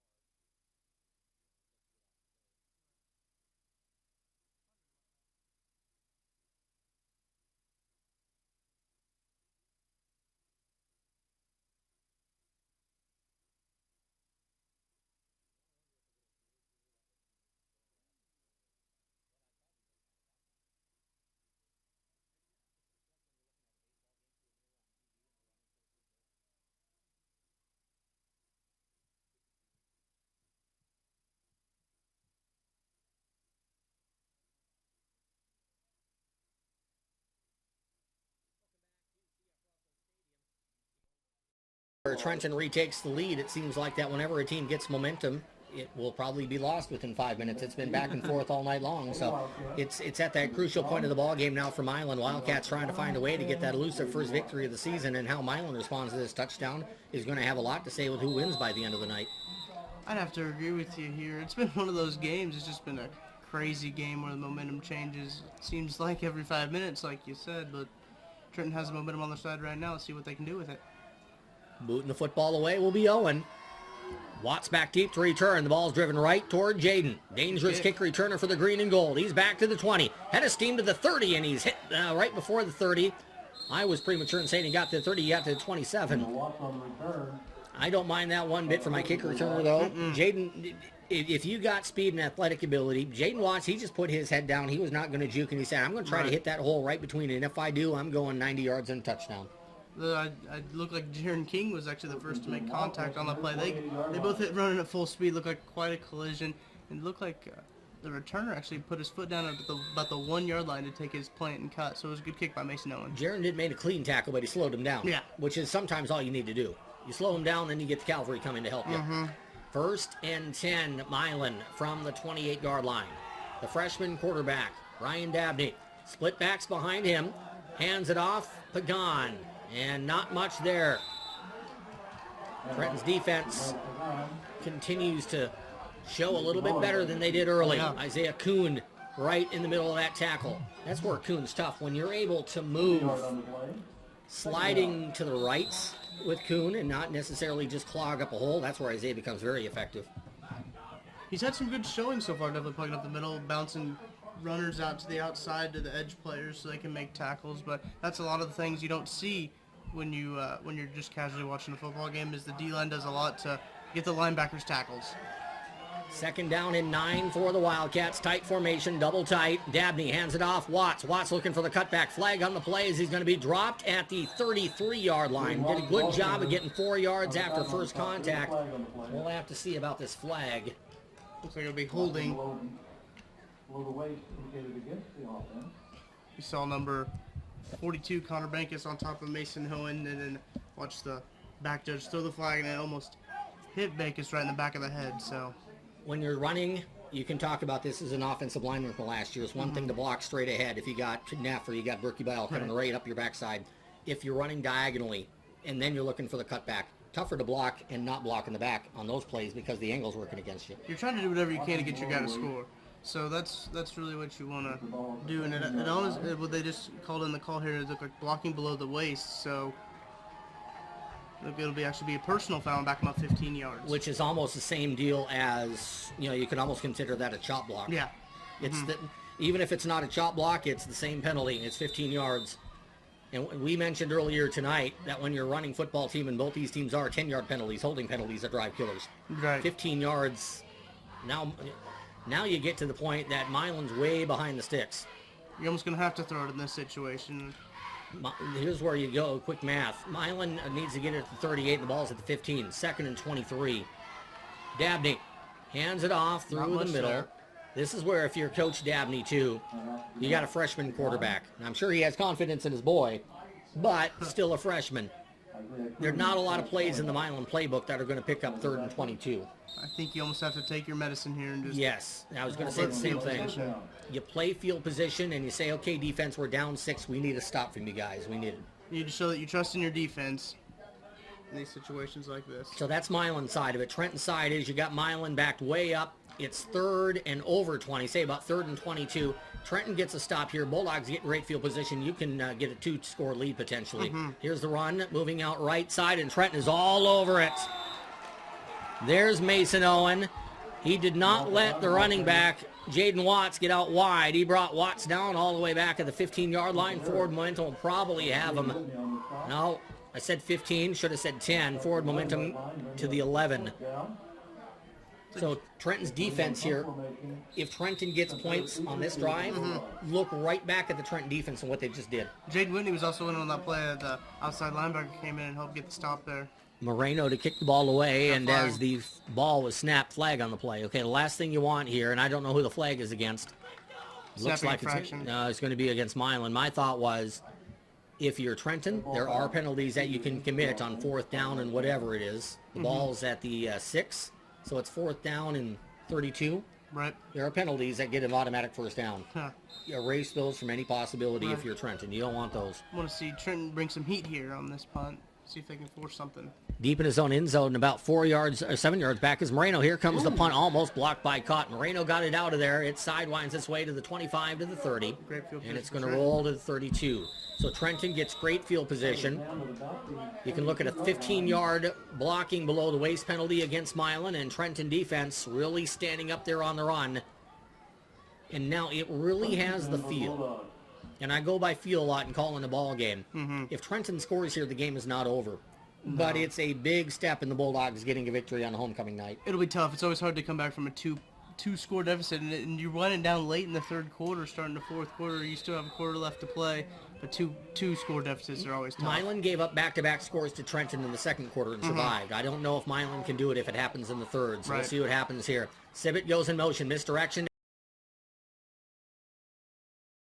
Harris, that's the play that Milan struggled with in the first half, not so much here. Milan gets Harris down to the turf at the line of scrimmage. Nice looking play there by the Wildcats, and Austin Brummett getting defensive penetration, and maybe, and we're being real generous with this call, if you give Harris a half yard, you'd be really generous, wouldn't you? Yeah. Because it's pretty much at the line of scrimmage. Honestly, Harris was lucky enough to get back to the line of scrimmage there, so. He did a good job, actually, just kind of spinning off the tackle and getting back to the line. Well-read play by the linebacker. Colston split out wide to the left. Keeper by Croy. Faked it to Berkebile. Runs it through the middle of the 29-yard line. Gain of 3, and it's 3rd down and 7. Like to see more up-tempo from the Bulldogs here, like what they did last drive with that up-tempo offense, no huddle, so see what happens. Trenton doesn't have great speed in its offensive backfield. I think that's actually really assisted Milan in keeping Trenton under control tonight. Milan had a ton of trouble against Calvin Heidenwith, outstanding quarterback of Putnam County last week. Croy under center. Pitches it to Harris, coming left side. He has a block to the 30, to the 25. He's going to be stopped short of the 1st down. As trailing the play was Brummett, at number 55 of Milan. He's been all over the place. Yes, he has. I was going to say he's probably the best football player for Milan on that side of the ball tonight. Yeah, from what we've seen so far, I don't think there's any contest for the defensive side. No, yeah. Milan's line has been effective, but Milan's line is effective by clogging up lanes and letting the linebackers come and fill, and that's where Brummett is really taking advantage. So 4th and 3, a huge play here. The ball's at the 25. Trenton needs to get it inside about the 23, 22 and a half. Handoff, misdirection. A lot of room to Dugan. Cuts it outside, 1st down. He's to the 20-yard line. He's knocked down. He got sidewinded there by one of his teammates in a Wildcat. And there again is Brummett. knocking down Dugan at the 19, but the Bulldogs get a first down. That misdirection, we saw it going from left to right in the first half, Tucker. It's going from right to left here in the second half, and Milan's reading it a little bit better in this half going that direction. It was actually a really great play by Dugan on that run. He made his right cutback, and he made the right reads there. 40 seconds to go in the third quarter. Trenton getting a big-time tussle from Milan tonight, leading 20-14. 32 seconds until the break. Bulldogs looking for a two-score lead. Cotton out in the slot, left side, handoff. The keeper by Croy. Faked it to Berkey Bile. He very quickly dives forward close to the 15-yard line. Look, he lost a little traction there and started to slip forward, and it was just one of those stumble drills where you just try to keep the ball and get as many yards as possible. He got an excellent spot, Tucker. Yeah. I thought he was down at the 15. They're going to give him close to the 14-yard line, and that's going to be the last play of the third quarter. This is Bulldog football, Milan football on Z101.7 from the Grand River Conference. Bulldogs lead it 20-14. Dogs in the red zone to start the fourth quarter. Back in a minute. Z101.7.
It has not been the best night offensively that the Bulldogs have had, not nearly as effective, Tucker, as last week at Princeton, but from the running attack, and kind of an up-and-down night. What have you seen over the last couple of quarters that's looked better for the Trenton offense? Intensity. You've seen the Bulldogs come off. They're shooting off the ball in this second half, and they're even up in the pace on offense and rushing Wildcats to make plays on defense. Tucker, I mentioned this in the first half. You got to build rivalries in the GRC. Trenton and Milan are a half hour apart, but they don't know each other. This is the way you build it. You have some hand-to-hand combat, some dislike. Here's keeper by Croy. Through the middle, down to the 7-yard line. That'll be a first down for the Bulldogs. And Milan's kind of pushed against it here. Milan does not want to go down by 2 scores. Trenton wants to push into 2 scores, and if the Bulldogs hit a touchdown, a 2-point conversion would very likely be coming. You'd have to think so, just to get the score normal. Hand off to Berkey Bile. He broke a tackle through the middle. He got awfully close to that goal line and then stopped short, maybe a couple of yards, 2-yard line, yard and a half short or so. 11:33 to go in the fourth quarter. Trenton leading Milan 20-14. To be honest about it, too, Trenton defense didn't look good to start the game, and the Bulldogs have only given up 7 points in the last 2+ quarters. That'll win you some football games. That's good. Their defense is playing like you usually see a Trenton defense play. And the Bulldogs' last offensive stand, which has led to this field position, was dominant. Hand off, Berkey Bile bounces it outside, and he's stopped at the line of scrimmage. There's that Milan size, able to bottle things up, force Berkey Bile to go outside. And we know this, Austin is a much better runner going straight to the goal line. You get him going sideways, he's not as effective. Milan got him going sideways, and it's 3rd and goal from the 3. 2 huge plays coming up here. I have to wonder if the Bulldogs do not get it here on 3rd down, would they consider a field goal to make it a 9-point game? 2 scores at that point. It'd have to be something you consider. I think I would. Here's Croy. Hands it off, Berkey Bile through the middle of the goal line, and he is in to the end zone for the Bulldog score. Austin Berkebile playing his way through a turned ankle from the second quarter. Gets in from 3 yards out, and that is a huge score for Trenton. 2-score deficits are hard to come by if you're a defense, so you need to work as quickly as possible to get the ball back. Especially if you're Milan. Milan's been effective running the football, not so much in the third quarter, but Milan is not an aired-out team that is a good comeback team. Trying to work comebacks, need to be able to throw the ball. Or get out of bounds. And getting out of bounds is more difficult when you're running the football. Right up the middle, especially. Yes. So the 2-point conversion here for the Bulldogs. Harrison motion, gets a pitch out, going out wide. He's going to get to the corner, and he is in. He races Milan and beats Milan to the near corner of the pylon. Bulldogs go up 28-14. 10:27 to go in the fourth quarter. We're back with a kick to the Cats in 30 seconds on Hot Country Z 101.7.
Stay within stay on your side of the numbers. Looked like he was getting out there and giving a good stern talking to his boys. Here are some of the, I believe most of these are halftime scores. We have Hannibal and Kirksville. Kirksville is really doing well under their new head coach, tied with Hannibal at 7. It has not been a good night for a Cameron Dragon. Still building that program up, and they ran into Maryville tonight. It was 72-0 at the half. You heard right. Ouch. Ouch, ouch.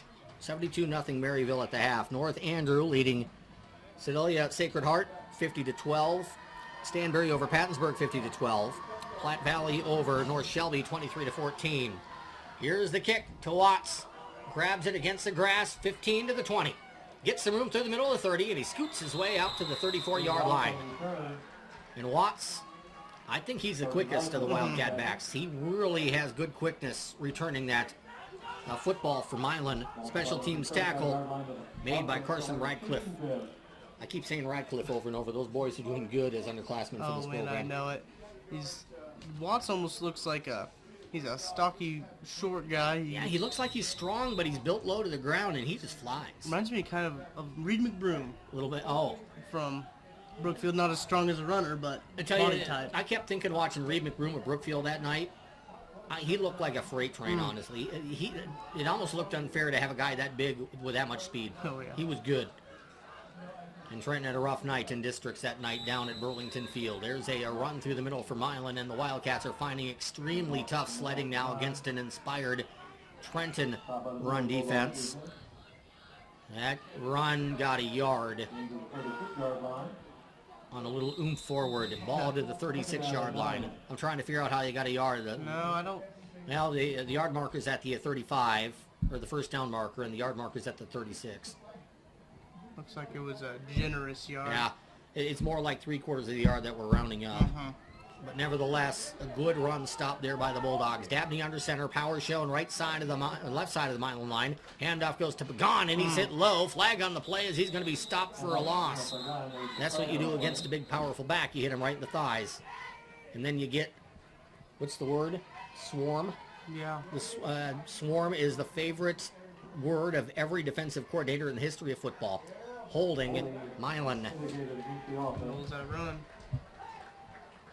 Next week, we go up to Bethany. It's one of my favorite fields, but the press box there is a little bit lower than the press box here.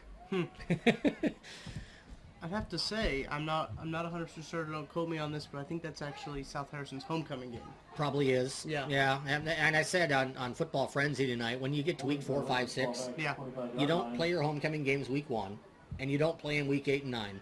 So we're in the 3-week homecoming stretch here. I was talking to Coach Coffey up there in old South Harrison. I think that's who told me that was their homecoming game. So they'll come out of that game with as much fire as we did last year. 28-14, the lead for the Trenton Bulldogs over the Milan Wildcats. Been a very competitive game tonight. Milan had the lead after one quarter, 7-0. Trenton has kind of slowly had the better of play, but Milan has played one of their better football games here over the last couple of weeks. Rolling out to his right is Dabney. Under pressure, he's sacked. That ball is loose, but they're going to say a forward pass. Dabney hit from behind there by the Bulldogs. And very fortunate. I think it was the right call. It looked to me like the ball might have been moving forward, but it was close. And, you know, it's one of those plays I would love to see a replay on that, baby. Yeah. I really would. Logan's over here. What do you think, Logan? Forward pass or no? I did not think He's off the mic. Yeah, exactly. I'm trying to give the referee the benefit of the doubt because he's a lot closer than we are. It kind of looked to the naked eye like Dabney got hit in the back and the ball flew out. Well, I was actually watching the wide receivers and it looked like we had great coverage downfield. There's nowhere for him to throw, so that caused a sack. 3rd down and 21 yards to go. Dabney rolls out to his right, throws down the far sideline, incomplete, and a great defensive play. Perfect timing by Colton Colston. Once the ball got into the vicinity of Ian Russell, who had the touchdown catch in the second quarter, Colston grabbed Russell, ripped him down to the turf. If Russell was going to make that catch, it was going to have to be an outstanding catch. A credit to Ryan Dabney. He threw that ball where it needed to be to give it a possibility of making a catch, but Colston had lockdown coverage. You can see the Milan side pleading to the officials, trying to get a call there, but it looked clean to me. He was going for the ball. It just so happened he had to go through the shoulder of the receiver there. On to kick the ball away on the punt is Eric Moreno. Long snap count. There's the snap. Perfect. Back to Eric. Boots it away. Side-winding punt. Caught by Harris at his 43. Gets a block to midfield. Comes back to the 45-yard line. He's out of bounds to the Trenton sideline with a flag on the play. I was kind of looking the same way you were, Tucker, and I didn't see anything obvious, but it kind of looked like there was some blocks just out of the periphery of my vision that were a little bit squirrely for Trenton. Looked like Jaden Whitney would be the culprit on that one, yeah. I saw the block and he pushed him square in the back, so you got to do whatever you can to get your receiver or your runners some room to run, but maybe not that far. I was in the office last night, and I was kind of half working and half had the Bills and Jets game on in the background. Mm-hmm. And you hear this all the time, and it's so true. You have professionals there that are getting paid $5 million a year, and for whatever reason, they push in the back all the time. I don't know why they do it.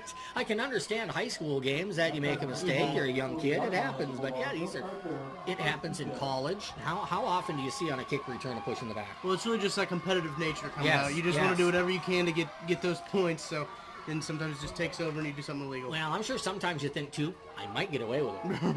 Right. I don't know how often you do. Sometimes you do, sometimes you don't. Trenton up by 2 scores, 28-14. The Bulldogs get the football at the 40 with 8:48 to go in the 4th quarter. Trenton can drive a big stake into Wildcats here with a successful drive as the handoff to Berkebile results in a yard.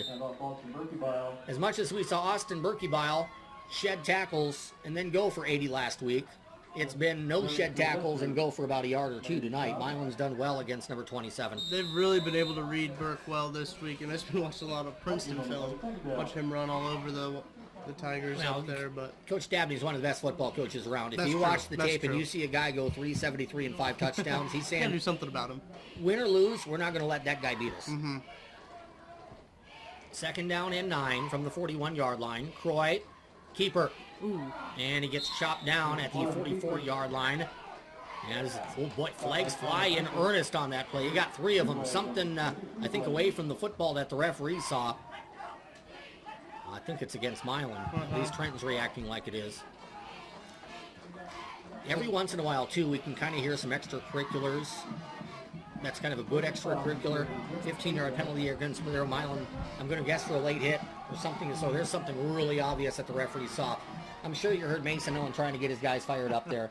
He's turning into one of the emotional leaders of this team, both sides of the football. He's always been like that. He likes to get people going. he's a little chirpy too. He'll get under your skin. And I think that might have what happened there with number 55. He might have said something back to Mason, and Mason got under his skin. Bulldogs, as we get timeout on the field, trying to get the CF Russell Stadium crowd up and cheering. It's 28-14 Trenton. Timeout on the field. 8:05 to go in the fourth quarter. We're back in 30 seconds on Hot Country Z 101.7.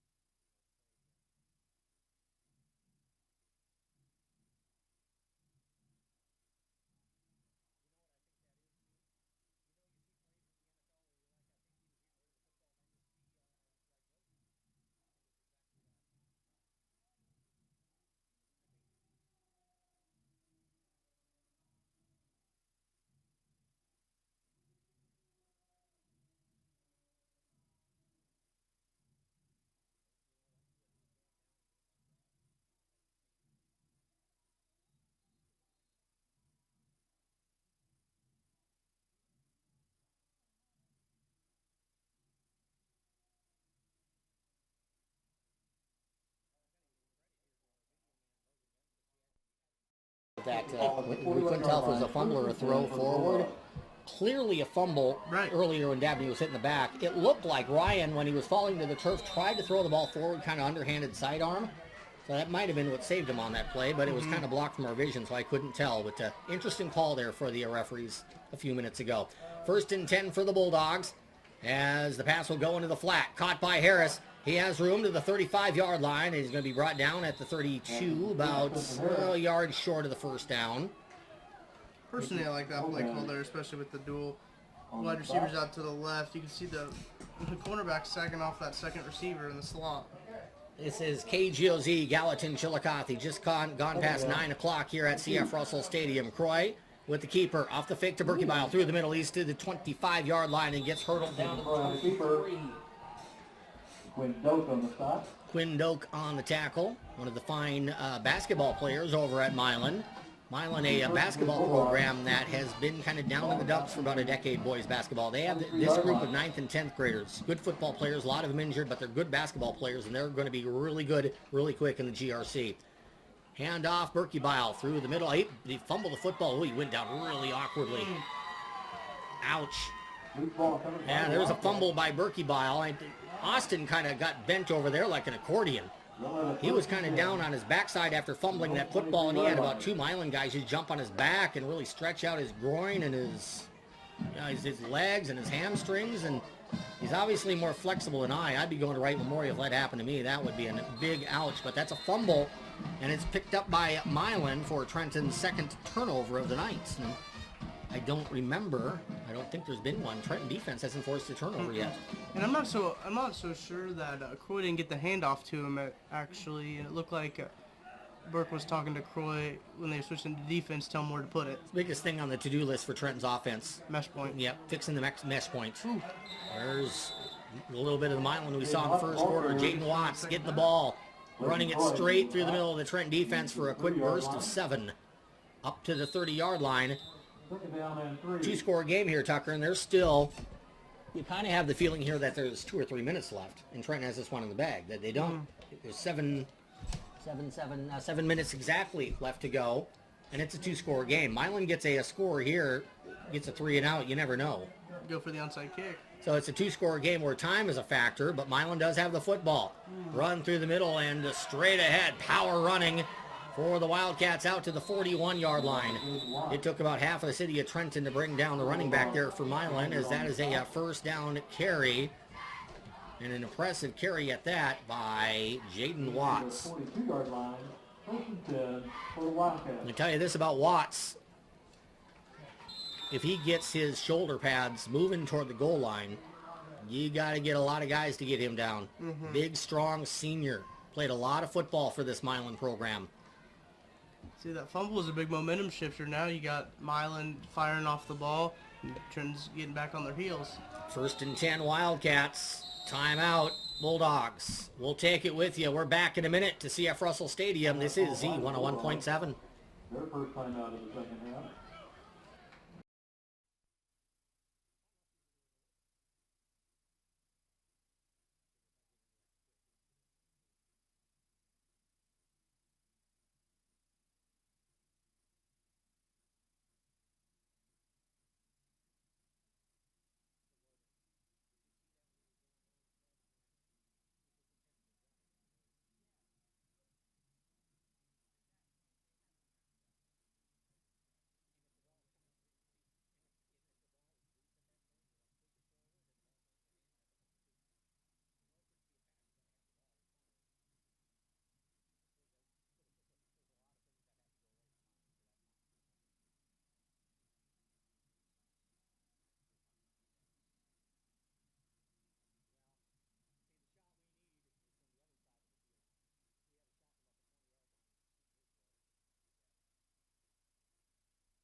Substitute Wildcats from their 42-yard line.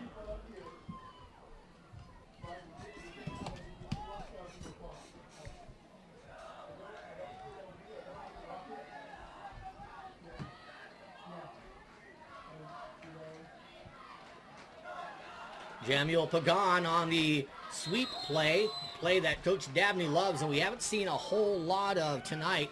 That time it worked effectively. Pagan picks up 10. A couple of Wildcats slow in getting up in the offensive backfield. One of them that does get to his feet is Connor Bankus. Connor looked like he got banged around a little bit in that offensive backfield. If you're Milan, you already got a bunch of injuries. You see a bunch of blue jeans over there on their sideline. You don't want any more of those guys standing over there. Been efforting and not getting a lot of success in the efforting, but we'll see what we can do here to try to get a Maysville Polo score before we sign off tonight.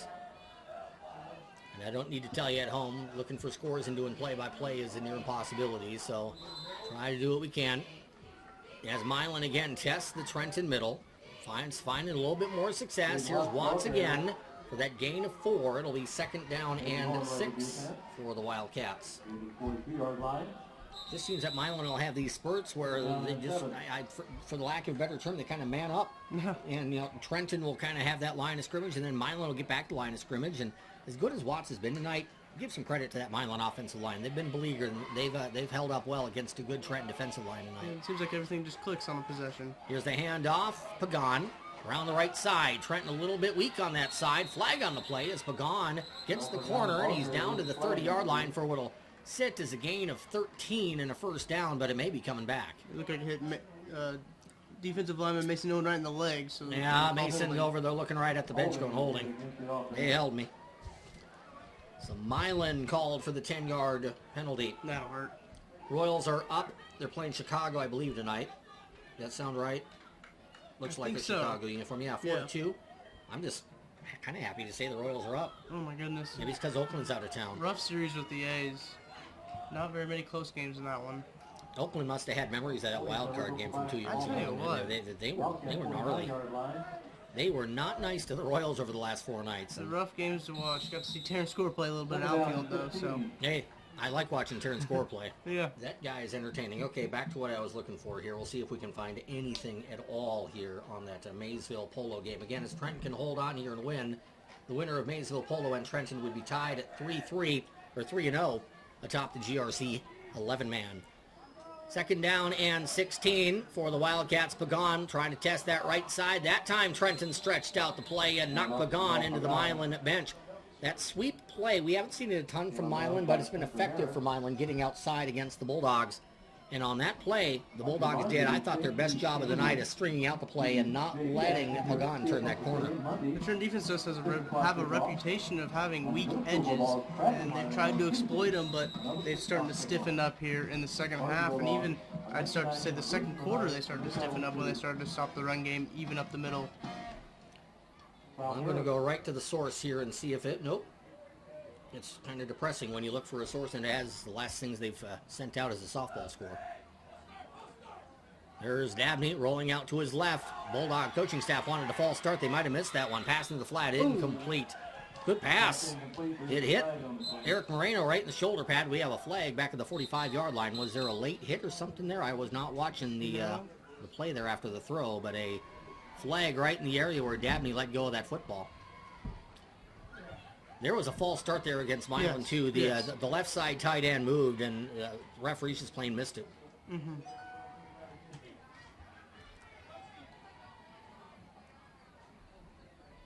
Not real sure what's going down over here. You got a lot of referee meetings going on.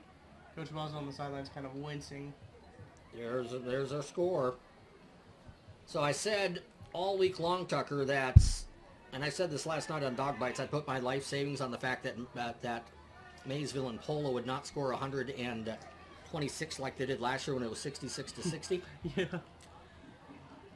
My life savings are in a little bit of jeopardy, but not too bad. It's 64-36 Maysville in the 4th quarter. Waving it off. They're waving off that flag at the 45-yard line. Wow. Now, the defenses have struggled at Polo. The man, Mr. Dave Miles, host of the Coke Locker Room Show, sending me that score. He must have been listening to the broadcast. It's Good thing. We needed it. So we have a little bit of a delay here. 4:57 to go in the fourth quarter. Trenton leading Milan 28-14. Here's the deal, Tucker. If you're Milan, you're in this game, but the clock is running against the Wildcats now. Milan needs to find a way to get a touchdown in the next minute. You've seen them only have one successful pass completion, so they've tried to go to the air a couple times. The receivers just don't have enough practice in that position since they're a run-heavy team. They run the ball to the middle. They're a smash-mouth team, so we'll see what they do here. If you're looking for something to do tomorrow, Trenton, as I'm sure most realize, have an outstanding softball team. And for that matter, if you're listening in from Milan, Milan has a really good softball team this year. An outside chance of maybe finishing third in the East, which would put him in a pretty good crossover game on Thursday. Both teams, opposite pools, are going to be in the Nan Carter Classic tomorrow. We can see the field from here. It just looks kind of dark without the lights on over at Mark Griffin Field. They've really done a lot of renovations over there and then make that complex look nice. Looks like the referees are now talking to the Milan captain. This is kind of one of those delays where you look at it and go, okay, they picked up the flag, and they're still discussing matters. Well, not sure what they can be discussing at this point. Yeah, I know. That's exactly what I'm thinking. What's the delay? If the flag was picked up, you don't have an issue. Look at that final score. Holy Moses. I almost feel bad at announcing that one. Maryville 92, Cameron 8. 92 points in an 11-man game. And here's the thing, too. I think most realize Cameron's rebuilding. Right. Kind of from the ground level up. Maryville's really good. They've been good for a while. Chillicothe is really good this year. I've talked to Coach Willard about it. He's really excited about his Hornets, and they just got beat up at Maryville 2 weeks ago. Maryville beat LeBlanc last week 50-3. Maryville's going to play a while in November. It shows you the strength of the Maryville team. When they played Chillicothe was ranked 10th in the state. They knocked them off by about 50 points. So 64-36. I'd say Maysville has that one locked up, but when that many points have been scored, 100 points, you never know. Motion for the Bulldogs, they're going to call it. They let you. Here's one of my pet peeves with high school football, and maybe it should be a pet peeve, I don't know. College football, NFL certainly, if you move into the neutral zone and you get back, you're good. right. Every time in high school football, that time Jaden Whitney was from right defensive end, he moved forward, he was in the neutral zone, he got back, they call it every single time. That might be what Coach Boswell is barking about on this night. Oh, they're just going to blow. They're going to throw a 15-yard flag here on Coach Boswell. You very rarely see, for lack of a better term, that would be, to use a basketball term, Tucker, that would be a technical foul. Right, that's a foul right there. Right. You rarely see that in high school football, and we've seen a warning on the Milan bench tonight for getting a little bit too far out there on the sideline, and now we see the same thing called against Trenton. So 15 yards going to go against the Bulldogs here. We're a little bit over-aggressive in the arguing. Well, you got Coach Boswell down there. Who's down there with him, Tucker? Scotty Stevens is down there. Yeah, he's barking at the referee, too. Yeah. They're just trying to get their point across here. Just a warning, so we'll be Okay, there was a warning. Okay, no 15-yard penalty, so let's take that off the book. So both sides have warnings. Next one will be a 15-yarder. That referee down there, the way he threw that flag, he ought to go into the shot put. He ought to go to the Tokyo Games in 2020. He threw that thing about 20 yards right into the Bulldog. Yeah. Not to mention the height he had on it either. And he threw it right at the feet of Coach Boswell, too. Which kind of, whatever. Accuracy. Yeah, whatever. Under center, Dabney, 3rd and 7. Bulldog crowd into it here at CF Russell Stadium as Dabney takes the football. Play action. Oh, he's sacked at midfield. Mason Owen got Ryan Dabney, and he dropped him to the turf right on the Bulldog head at midfield. If you go back and pass against this Bulldog team, and we've seen it now for 4 games, you got to know where number 64 is. He's usually coming with a head of steam right at your back. This is a great play by Mason Owen. Quarterback didn't even see him the whole time. You probably got to have a good right tackle for you to protect the safety of your quarterback. Great clean hit by Mason Owen. Looks like we'll have a timeout on the Milan side. Milan now needs to go for it. Down 2 scores late in the 4th quarter. And the Bulldogs are as fired up right now. And they've got the crowd behind them as they've been all night long. 4:19 to go in the 4th. It's Trenton 28, Milan 14. Timeout on the field. We're back in 30 seconds. This is your home of the Bulldogs. Hot Country Z 101.7.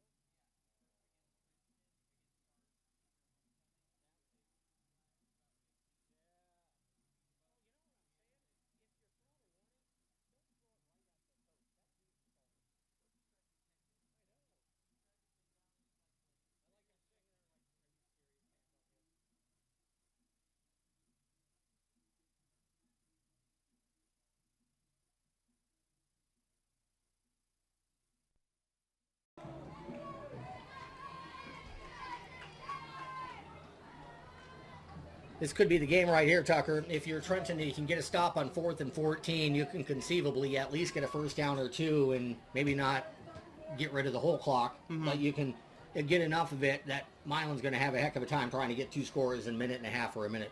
Especially with only 1 timeout left for Milan. You can get a couple first downs and call it a night. So whatever Milan has passing-wise, I'm going to try to bring it out here. Hunter Shaw, wide receiver. Right side from the shotgun, Ryan Dabney. Slot left side, Moreno. Dabney has it, throws. Looking towards Shaw, underthrows the ball, and it's incomplete. The ball was not thrown real well, but you got a freshman back there, and he's trying to throw the ball against the teeth of a pretty good Trenton rush. You had Schilling, and you had Whitney, not too very far away from Dabney. And let's be honest, Ryan's taken some mean hits here in the fourth quarter. That hit that he took, clean hit, but a strong hit from Mason Owen just a couple of minutes ago. That was one of the better hits of the night. Almost reminds me of the play last year, first game of the season against Carrollton, where Cream-Molness got the sack on Carrollton's quarterback, and Neff took it all the way back to the house. It was almost a hit like that. 4:14 to go in the fourth quarter. Trenton trying to close in here on a homecoming win. Would move the Bulldogs over 500 for the first time this season at 3-2. Croy under center for THS. Left to right on the dial. Keeps, and he gets 2. The fact that we see Lathan keeping the ball so much also indicates to me how much Milan's concentrating on stopping Berkebile tonight. You've seen that the whole night, how when he gives the ball, how quickly he's met at the line of scrimmage, especially on those mesh points. You've had 2 fumbles at the mesh point. You just have to make sure that you and your running back are on the same page. It might be a decent question for Coach Boswell at the end of the night. Was the fact that Austin wasn't as effective tonight, it is an injury, or was it just Milan saying, hey, 27's not beating us? I think it's a little bit of both. You got to stuff the box when you're playing against him. Second down and 8. Again, if you didn't hear earlier, Austin Berkebile did turn his ankle in the first half. He has it wrapped up playing here in the second as he gets 4. That time Austin got the ball right through the middle. He's hit at the 45 and falls forward to the 44-yard line. Clock motors right along here at CFR. We're down to 3:25 to go in the fourth quarter. South Harrison next week, and then that Polo Maysville little stretch there, week 7 and week 8, boys. That could be the stretch that decides a conference championship for those 3 teams. I'd have to agree with you on that. I don't think there's anybody else going to come up out of the East other than the 3, Polo, Maysville, or us. We saw the Maysville team at the Jamboree at Bethany, and that Troy Powers is legit. Trenton had trouble stopping him. He could scoot sideways and forward, and just very, very difficult to stop. Timeout Bulldogs. Trenton up by 14 late. We're back in 1 minute on Z 101.7.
Trenton facing a 3rd down and 4 from the 44-yard line. Lathan Croy under center.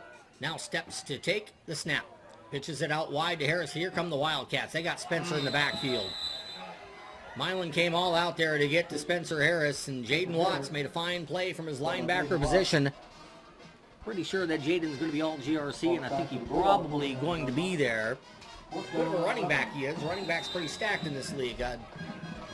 My choice as a linebacker in that position. Good player for the Wildcats. Makes a good stop on Spencer Harris. Makes 4th and 11. Not a real successful series there for Trenton, but Trenton did run time. Milan's low on timeouts. Probably what the Bulldogs wanted, short of not getting a first down. And now you punt the football away, and About half of those 4 minutes have been chopped off the clock. We're down to 2:14 to go in regulation. Here comes the punt by Jaden Whitney. Boots it away.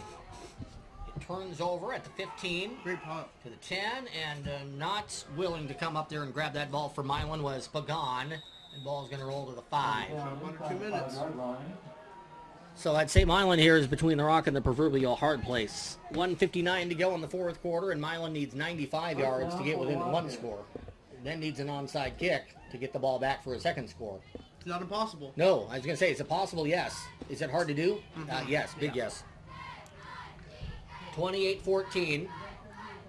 Trenton with the lead over at Milan. Lawson shut out Lathrop tonight. Lawson continues to be really impressive. I don't know if they're under the radar impressive, but they're really good. 35-0. Lawson with the victory over Lathrop. Gallatin beat South Harrison 50-0. Trenton will be at South Harrison next week. At Gallatin week 9. Maysville now up on Polo, 72-42. Fourth quarter at Maysville. Handoff for the Wildcats. And kind of a wrestling match developed down there. Jaden Whitney's in the middle of it. Jaden Watts is in the middle of it with the football. And Jaden's out to about the 8 or 9 yard line. That'll be a gain of 4 and second down and 6. Coming up for Milan. 1:38 to go in the fourth quarter. Trenton closing in on a victory that, unless there's a big change of momentum at Maysville, would have the Bulldogs and the Wolverines, the only unbeatens left in the GRC, and looks like number 6 ranked Polo down by 30. It's going to go down to defeat tonight. Handoff Pagan. Jamiel turns the corner. He gets the 15 to the 20 and out of bounds at the 23-yard line. Yep, and they do get him down in bounds. Stop the clock and change the move. I thought for sure he got out of bounds, and Coach Dabney's right there, and I might be a little bit irritated if I were Coach. He looked like he was driven out of bounds, and they said, roll the clock. Doesn't look like Milan's going to win this game, but Milan is... They've acquitted themselves well tonight, Tucker. They have. It's actually a big step in the right direction for the Wildcats, especially going 0-4 and being tied at half with a Trenton team that was tied for the top of the division. So it's a big step. I'm actually watching this big bug that is flying out here. Is that a moth? If that is a moth, that is the biggest moth I've ever seen in my life. Killer moths have come on CF Russell Stadium. There's a run by Watts through the middle. He again breaks tackles, and it took one touchdown-saving tackle from Chase Marsh at Trenton to get Watts down to the turf at the 37-yard line. Jaden Watts, I think, is, if not at, near 100 yards, somewhere in that area. I have to think so. He had 49.5, and I think he definitely surpassed that total. First and 10 Wildcats. We are down to 35 seconds to go in the fourth quarter. So Trenton's going to get the victory tonight. Again, Milan acquitting themselves well. They play like this, they'll win some games in this conference by the end of the season. Winning at Trenton on homecoming night, tall task for the Wildcats, and they gave it a run. Trenton was kind of able to, after a rough first quarter, kind of steer the buoy in the right direction in the second quarter. Tied at the half, and then I don't know if I would go as far as say as dominated. That might be too strong of a term, but Trenton had the better play in the third and fourth quarter. They had good control of the second half. And there is the final. There's the gun, as the Trenton Bulldogs have knocked off the Milan Wildcats in this Week 5 battle from CF Russell Stadium. Final score, the Bulldogs 28 and the Wildcats 14.